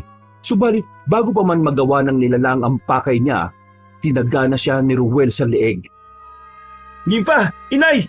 Tumakas na kayo! Kami nang bahala sa mga aswang na ito! Bilisan niyo po! Rowel! Tandang Aurora! Mag-iingat kayo! Hindi ito basta laban lang! Gera na ito laban sa mga tagultok! Kung ito ang magiging rason para mawala sila, haharapin natin sila. Hindi dapat maghari ang mga kagaya nila rito sa kanayunan. Ala, sige na! Ito na muna natin ang pansin natin sa mga ito bago pa matuluyang makapunta rito ang mga iba nilang mga kasama. Itinoon ni na Ruel ang pansin nila sa pakikipaglaban. Dahil parang hindi natatalo ang mga aswang na tumangay kina Aling Guada, pinag-igihan pa nila ang pakikipaglaban. Ang kada nilalang na umaatake sa kanya ay tinataga niya sa leeg para masiguro na magigilitan sila ng lalamunan. Dahil sa iba yung lakas ng taglay niya, nagawa niyang pugutan ng ulo mga yon. Napangiti na lang siya nang mapagtantong yung pala ang paraan para hindi na muling makabangon ng mga nilalang. Inisa-isa nilang tagain sa leeg at ulo mga nilalang. Nang maubos na ang mga yon, nagtaka sila dahil wala namang lumapit na mga tagultok sa kanila. Noon din, lumapit na si Ruel kina Tandang Aurora at Mang Tasyo. Wala ba kayong napapansin kakaiba? Bakit parang napakahina nila? Akala ko ba malalakas sa mga tagultok? Yan din ang hindi ko alam. Teka, hindi kaya mga niyanggaw lang nila ang mga ito? Halika kayo, pasukin natin ang kuta nila. Paano ho kung planado pala ang mga pangyayaring ito? Sigurado ako na nakabang na sila sa pagdating natin. Hindi tayo dapat na matakot. May mga mutyapo tayo at kaya natin silang labanan. Isa pa, kasama naman natin si Tandang Aurora. Alam niya ang gagawin para mas mabilis ang pagtalo natin sa mga tagultok na yun. Sige lang, kapag nakapasok na tayo ron, ako ang mangunguna sa pakikipaglaban sa kanila. Tulungan na lang ninyo ako at nang maubos na natin sila. Teka, si Romero nga pala. Isa rin siyang tagultok. Pero bakit hindi pa natin siya nakakasagupa? Hindi ko rin po alam, Itay. O nga po, no? Wala siya sa grupo ng mga tagultok na nakalaban natin. Romero, teka, pamilyar sa akin ang pangalang yan ah. Hindi ako nagkakabali siya ang talagang pinuno ng mga tagultok. Mataas ang respeto ng mga kasama niya sa kanya. Kung ganon, sigurado na yan ang dahilan kung bakit itinakas siya ng mga kasama niya. Munti ko na siyang mapatay noon, pero ginamit nila ang kakaibang leksyon nila. Tama pa nang hinala namin siya ang pinuno nila. Nasa kalagitnaan sila ng pag-uusap na makarinig sila ng pag-angil na nagmumula sa loob ng kuta. Dahil dito, naging mas matibay ang kutob nilang nandun pa sa loob noon ang mas makapangyarihang tagultok. Nagkasundo silang pumasok doon at habang papalapit sila sa kuta ng mga aswang na nagkunwaring tulisan, naglatag sila ng mga plano nila. Alam ko na matagal na rin nila kung gustong makuha. Pero dahil mailap ako, nahirapan sila. Bakit naman ho nila kayo hahabulin at gustong makuha? Gusto po ba nilang malaman ang mga aral na nakuha nyo sa pagiging ermitanya? Hindi sa ganon. Baka dahil sa mga mutyang nakuha ko. Pero basta, malalaman din ninyo kung anong tinutukoy ko kapag nakapasok na tayo sa kuta.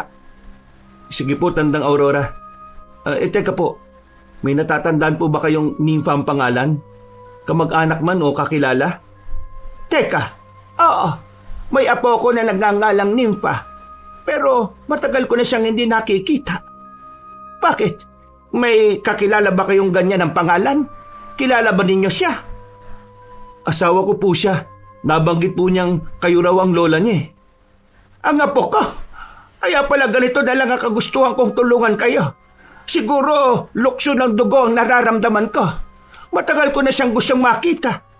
Huwag po kayo mag-alala. Pagkatapos ng laban nating ito, pakikilala namin kayo sa kanya. Teka, saan na kaya sila nagpunta? Siguro nandyan lang sa tabi-tabi. Malapit na rin namang makuha ang pagiging yanggaw nila. Kaya matatanda na nila mga ginagawa nila. Hindi kagaya ng dati na wala sila sa sarili kung gumalaw. Nang makarating sila sa loob ng kuta ng mga aswang, mas dinalasan nila ang pakiramdam nila. Ilang sandali pa, muli silang nakarinig ng mga kalunos-lunos, muli silang nakarinig ng mga kaluskos na sinasabayan ng mga pagyabag ng mga paa. Napakuyom ng kamay niya si Ruel nang makita niya ang napakaraming aswang na nakaantabay sa kanilang pagdating. Sinasabi ko na nga ba nandito lang sila sa loob at nakaabang sa pagdating natin. Baka gaya inaasahan na nila mangyayari ito. Hindi bale, hindi tayo dapat na sumuko sa kanila. Ang mga kagaya nila ay dapat na malipol at nang maging tahimik na ang lugar natin. Tama kayo riyan. Sige na, pabayaan na ninyo kung tapusin silang lahat. Paano po ninyo gagawin yan, Tandang Aurora? Mahina na po kayo at baka kung ano pa mangyari sa inyo. Ihanda mo na lang ang sarili mo, anak. Kapag nalagay si Tandang Aurora sa alanganin, susugod na rin tayo. Hindi natin siya dapat pabayaan. Matagal na ang gulo sa pagitan namin ng mga tagultok na yan. Ngayong inihayag ko na ang sarili ko sa kanila. Kaya dapat lang natapusin ko ito. Yang si Romero, katiwala dati niya ng mortal kong kaaway. Pero pinatay niya. Kaya siya na ang namumuno sa mga tagultok. Pagkatapos magwika ng matandang ermitanya, napatras sa mag-ama nang bigla siyang napaangil. Napako ang titig ni Ruel kay Tandang Aurora at nagulat siya nang makitang naging mabalahibong katawan nun. Naging buhagag din ang buhok niya. Napalingon ang matanda sa kanila at mas nagulantang sila nang malamang nagbabaga mga mata nito. Muli siyang umangil, kaya napagtanto ni na Ruel na isa rin palang aswang ang ermitanya. Hinawaan din ako ng dating pinuno ng mga tagultok. Yan ang dahilan kung bakit lumayo ako sa pamilya ko. Mas pinili kong maging ermitanya para sa kaligtasan nila. Ngayong handa na ako para harapin ang mga tagultok na yan. Hindi ko na ito palalampasin pa. Pagkawika noon ni Tandang Aurora, walang pasabi siyang umatake sa mga aswang na nakaabang sa kanila. Nanatili namang nakatayo si Ruel at Mang Tasyo. Hindi sila makapaniwala na kayang tapatan ng ermitanyang aswang ang lakas at liksi ng mga tagultok. Ang kada aswang na lumalapit sa matanda, kinakalmot nito at kaagad na ibinabalibag. Namangha si Ruel doon, kaya hindi na muna sila gumalaw. Nasa kalagitnaan ng pakikipaglaban ng matandang ermitanya nang makita ni Ruel si Romero na may kasamang mga kauri rin niya. Nandiyan na ang pinuno nila at may mga kasama pa siya. Ako mas malakas sa ating dalawa. Ako nang bahalang tumapos sa pinuno ng mga tagultok na yan. Ikaw na pong tumulong kay Tandang Aurora. Mas malakas siguro si Romero kaysa sa mga kalaban ng matandang ermitanya na yan. Kung yan ang gusto mo, sige. Lalapitan ko na si Tandang Aurora. Mag-iingat ka sa Romerong yan, ha? Itsura pa lang niya halatang napakatuso na. Kayo rin po, Itay. Huwag kayo papayag na maisa ng mga nilalang na yan, ha? Nang makalis na si Mang Tasyo, sumugod na rin si Ruel sa kinaroroonan ni Romero. Nakita siya ng ibang mga kasama ng pinuno ng mga tagultok. Kaya sinalubong nila siya.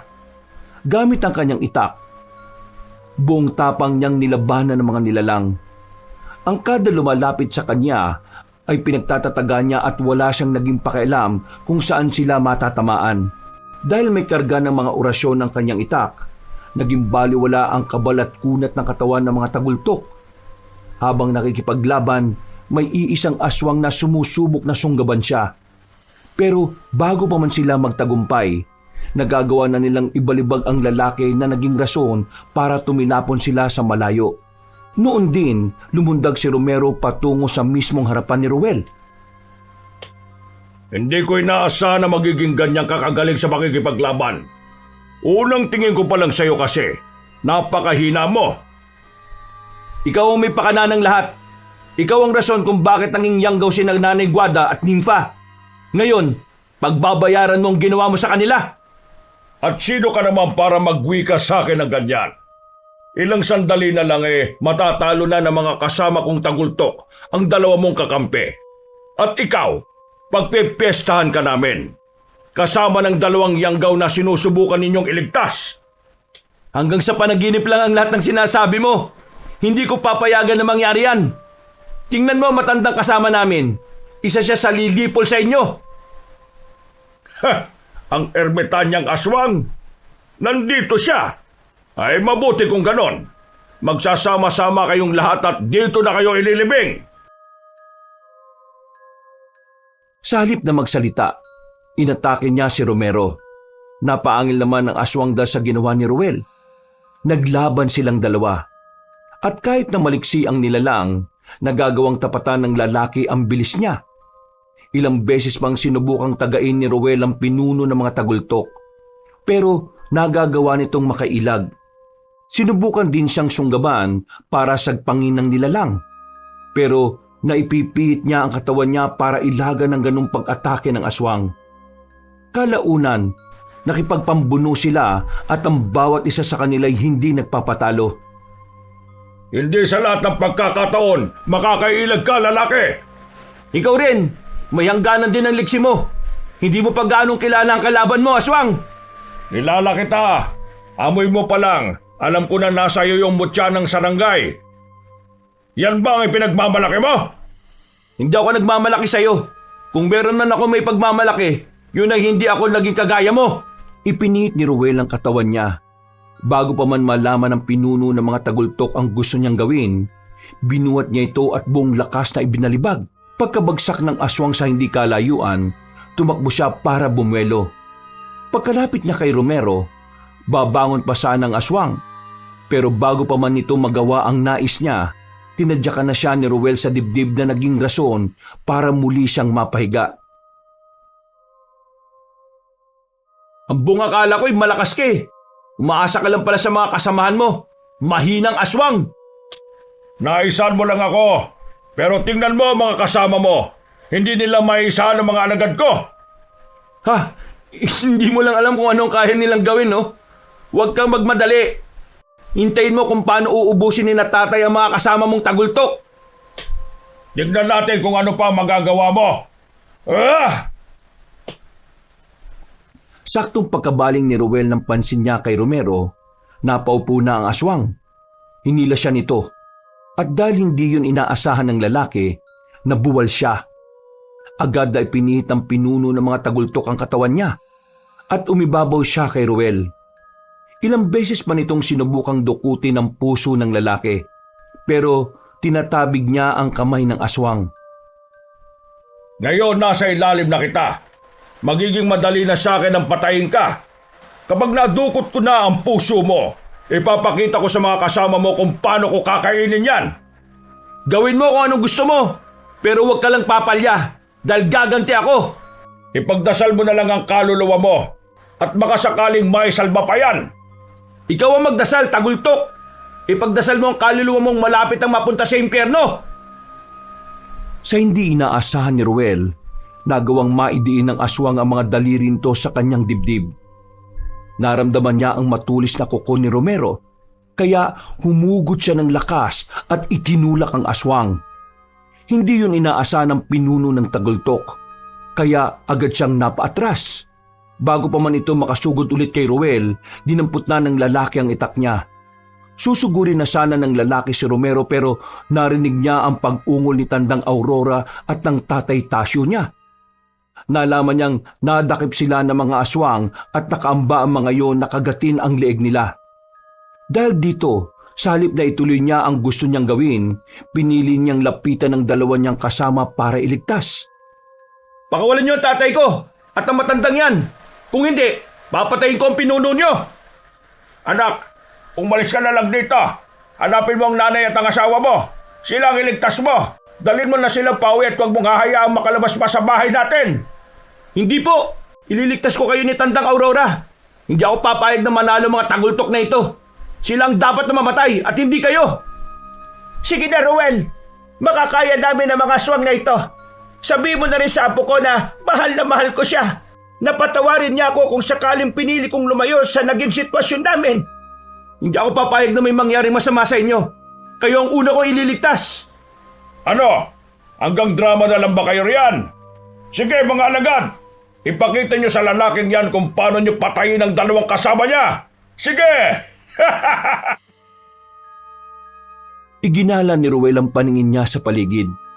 Agad siyang nagkaroon ng ideya kung ano ang kanyang gagawin nang makita niya ang isang malaking bato. Agad niyang sinabi kina Mang Tasyo na itulak ang mga aswang. Kaya humugot din sila ng lakas nila at nang makalis na sila sa pagkakahawak ng mga aswang, walang pagdadalawang isip na binuhat ni Ruel ang nasabing bato. Bago pa man mawari ng mga nilalang ang gusto niyang gawin, buong lakas niyang itinapon yon sa kanila. Napaungo lang ang mga nilalang. At dahil sa bilis ng pangyayari, hindi na nakailag ang mga nilalang at naipit sila sa nasabing bato. Yan ang dapat sa mga kagaya ninyo, ang mamatay. Ruel, sige na. Hanapin mo na ang nanay mo at ang asawa mo. Kami na ni Tandang Aurora ang bahala sa pinunong aswang na yan. Tama ang tatay mo, Ruel. Siguraduhin mo munang ligtas sila. Kapag nasa ligtas na lugar o sitwasyon na sila, saka ka na bumalik dito. Sigurado po kayo? Oo, kami nang bahala kay Romero. Dalawa kami kaya natitiyak kong mahihirapan siyang talunin kami. Sige po, mag-iingat po kayo ah. Huwag kayong papayag na matalo ng aswang na yan. Pagkatapos magwika ni Ruel, narinig niyang napaangil ang aswang. Hindi na niya nagawa pang lingunin si Romero dahil mabilis siyang tumakbo para habulin at alamin kung saan na napunta sina Nympha at Aling Guada. Gamit ang talas ng pakiramdam niya, naging madali para sa kanya ang matunto ng dalawa.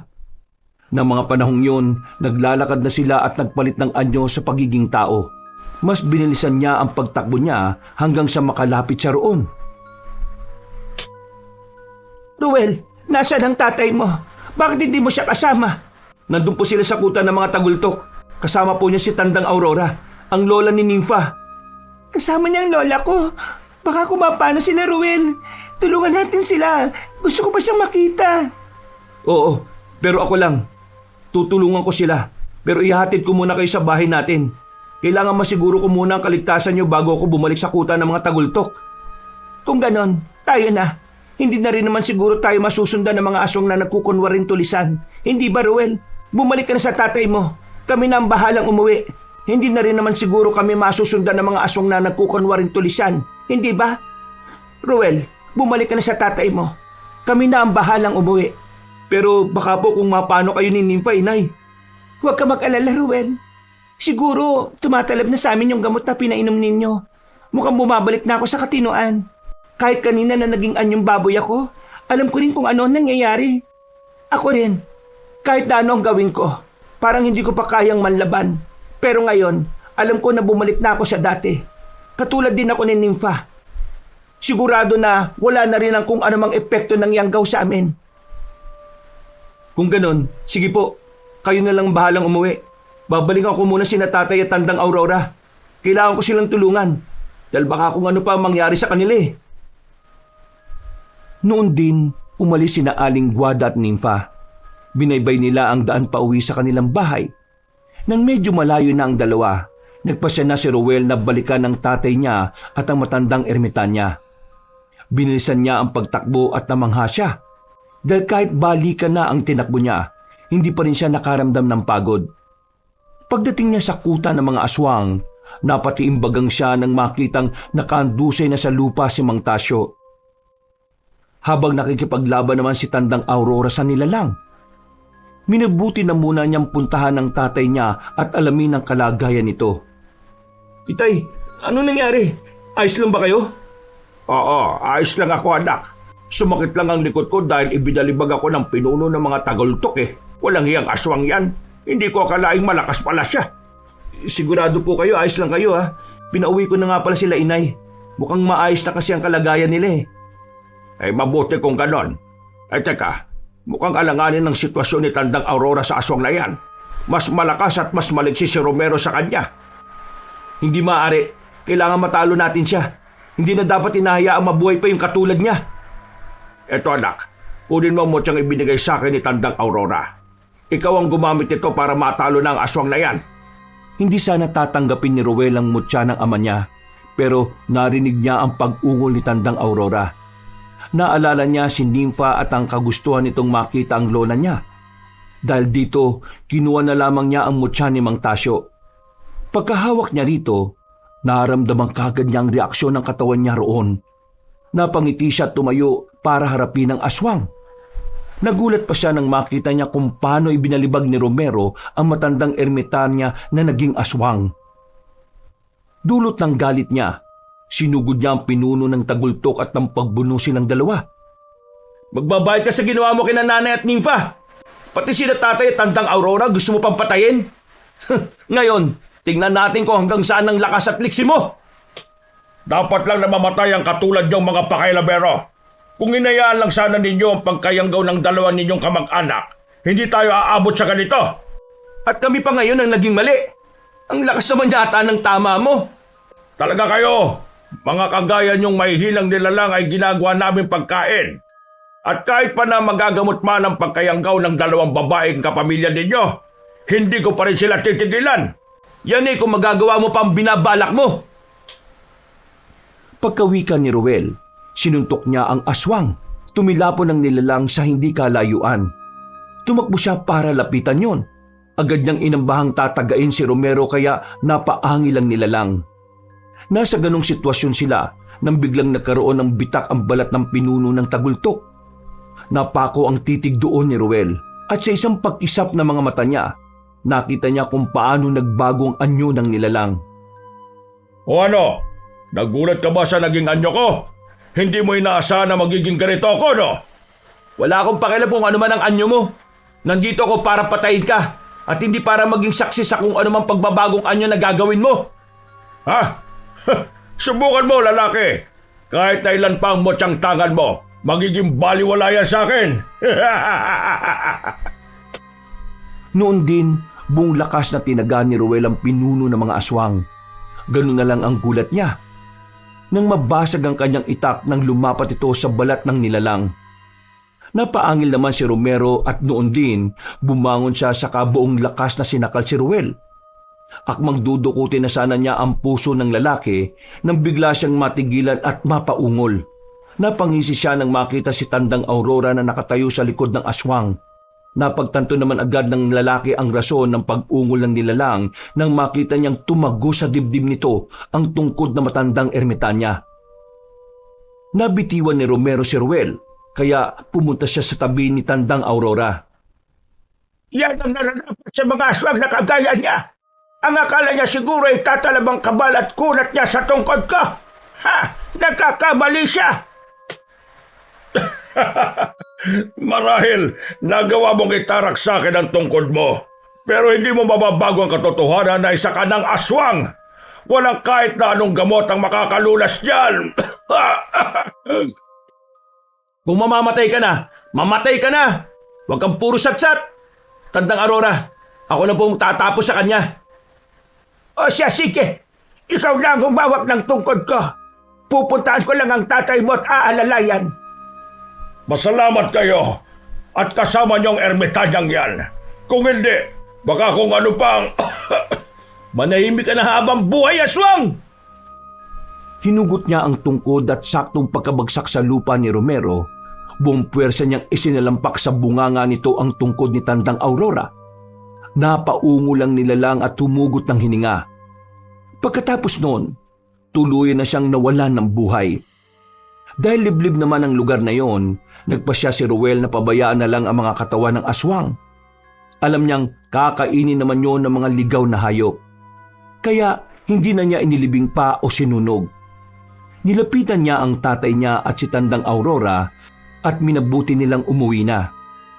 Sumama na rin sa kanila ang matandang ermitan niya na nooy nag-anyong tao na. Pagdating nila sa bahay nila, inilibing nila ang mga katawan ng aswang. Nang nagpapahinga na, Apo, ikaw ba yan? Patawarin mo ako kung mas pinili ko ang umalis sa atin para maging isang ermitanya. Hindi mo lang alam kung gaano ako nangulila sa inyo. Lola Aurora, opo, ako po si Nympha. Matagal ko na pong gustong makita kayo. Salamat sa Diyos at binigyan niya tayo ng pagkakataon makapag-usap. Gusto ko mang umuwi sa atin, pero hindi po pwede. Natatakot ako na baka kung ano mangyari sa inyo. Hinawan ako ni Romero at naging isang aswang. Kailangan kong lumayo para sa kaligtasan ninyo. Opo, naunawaan ko po kayo, Lola Aurora. Mabuti na lang at nagkatagpo kayo ni Ruel. Sila po ang naging daan talaga para magkita ulit tayo. Kaya nga, salamat Ruel, Tasyo. Hindi lang ninyo ako natulungang patayin ng aswang na tagultok. Dinala pa ninyo ako sa aking apo. Walang anuman po. Kasiyahan namin na makatulong sa inyo. Nanatili kina Ruel si Tandang Aurora ng ilang araw. Ikinwento rin niya kung bakit walang masamang epekto sa kanya ang mutya, kahit na isa siyang aswang. Dahil tuluyan ng gumaling sina Nympha at Aling Guada, nakampante silang wala ng tagultok na maghahangad sa kanila. Bago umalis ang ermitanyang naging aswang, iniwan niya kay Ruel ang kanyang tungkod. Sinabi nito na magagamit niya yon sa oras ng pangangailangan. Kaya kailangan niya itong ingatan. Nagpasalamat naman ang lalaki sa matanda. Wala namang paglagyan ng tuwang naramdaman ni Nympha. Dahil sa wakas, nakita at nakausap niya ang Lola Aurora niya. Ngayong wala na mga aswang na tagultok, wala na rin mga tulisan na manggugulo sa kanayunan. Magiging payapa na ang buhay natin. Kaya nga mahal utang namin lahat ng ito sa inyo ni Tatay Tasyo. Hindi nyo kami sinukuan hanggang sa gumaling kami. Magpasalamat na lang tayo at natagpuan namin si Tandang Aurora. Siya ang naging tulay para mahanap ang gamot. Siguro matagal na niyang alam ang gamot na yon, pero dahil walang talab sa kanya yon, tinanggap na niya ang pagiging aswang niya. Naawa ko sa kanya. Pero ano pa nga bang magagawa natin? Wala po. Pero ang importante sa ngayon, nagkita sila ni Nympha at hindi na po kayo magiging baboy ulit na pag-alagala tuwing gabi. Kaya nga hindi na kami uuwi ng walang naaalala. Hindi na rin kami mahuhusgahan ng mga tao rito sa ating nayon. Sa susunod, mag-iingat na kayo ha. Huwag kayo magtitiwala ng basta-basta sa kahit na sino. Lalo pa kung hindi nyo kilala. Oo, Natasyo. Pangako, mag-iingat na kami. Dahil wala ng banta sa kaligtasan nila, naging malaya sila sa kanilang mga gawain. Nag-alaga sila ng maraming hayop. Nagtanim din sila ng mga pananim na alam nilang maibebenta nila sa kabayanan. Naging isang masalimuot na alaala na lang ang nangyaring pagkayanggaw ni Nympha at Aling Guada. Pati na ang pakikipaglaban ni Ruel sa mga aswang na tagultok. Ngayong wala nang banta ng mga aswang, siguro naman pwede na tayong magkaanak, ano? Di ba? Ikaw ang bahala. Ikaw naman ang hinihintay ko At saka, handa na rin naman tayong pareho. Siguro nga, ito na ang tamang panahon, mahal. Iniwan din naman sa akin ng lola mo ang tungkod niya Kaya may panlaban tayo sa aswang. Subukan lang nilang guluhin ang pagsasama natin. Hahambalusin ko sila ng tungkod ng ermitanya. Sige, kung gusto mo magkaanak, payag na rin ako. Gusto ko na rin. Basta tulungan lang tayo Mga kayanggaw, mga kabangers, kabanong po uli. Naku, maraming salamat po sa pakikinig sa ating kwento ngayong araw na ito. Pero bago po ako magwakas, pakiusap naman po kung po pwedeng pagkatapos niyang pakinggan to bumisita naman po kayo dun sa isang channel natin, yung Pamela Clamil. Ako rin po ang nagnanarrate doon bilang si Lolo Pael. Minsan, ako as Kabanong. Magaganda rin po mga kwento doon. So sana po pakinggan nyo rin po doon at huwag nyo pong kalimutang mag-subscribe at mag-comment na rin at mag-like. Maraming salamat po. Hanggang sa muli. Wakas!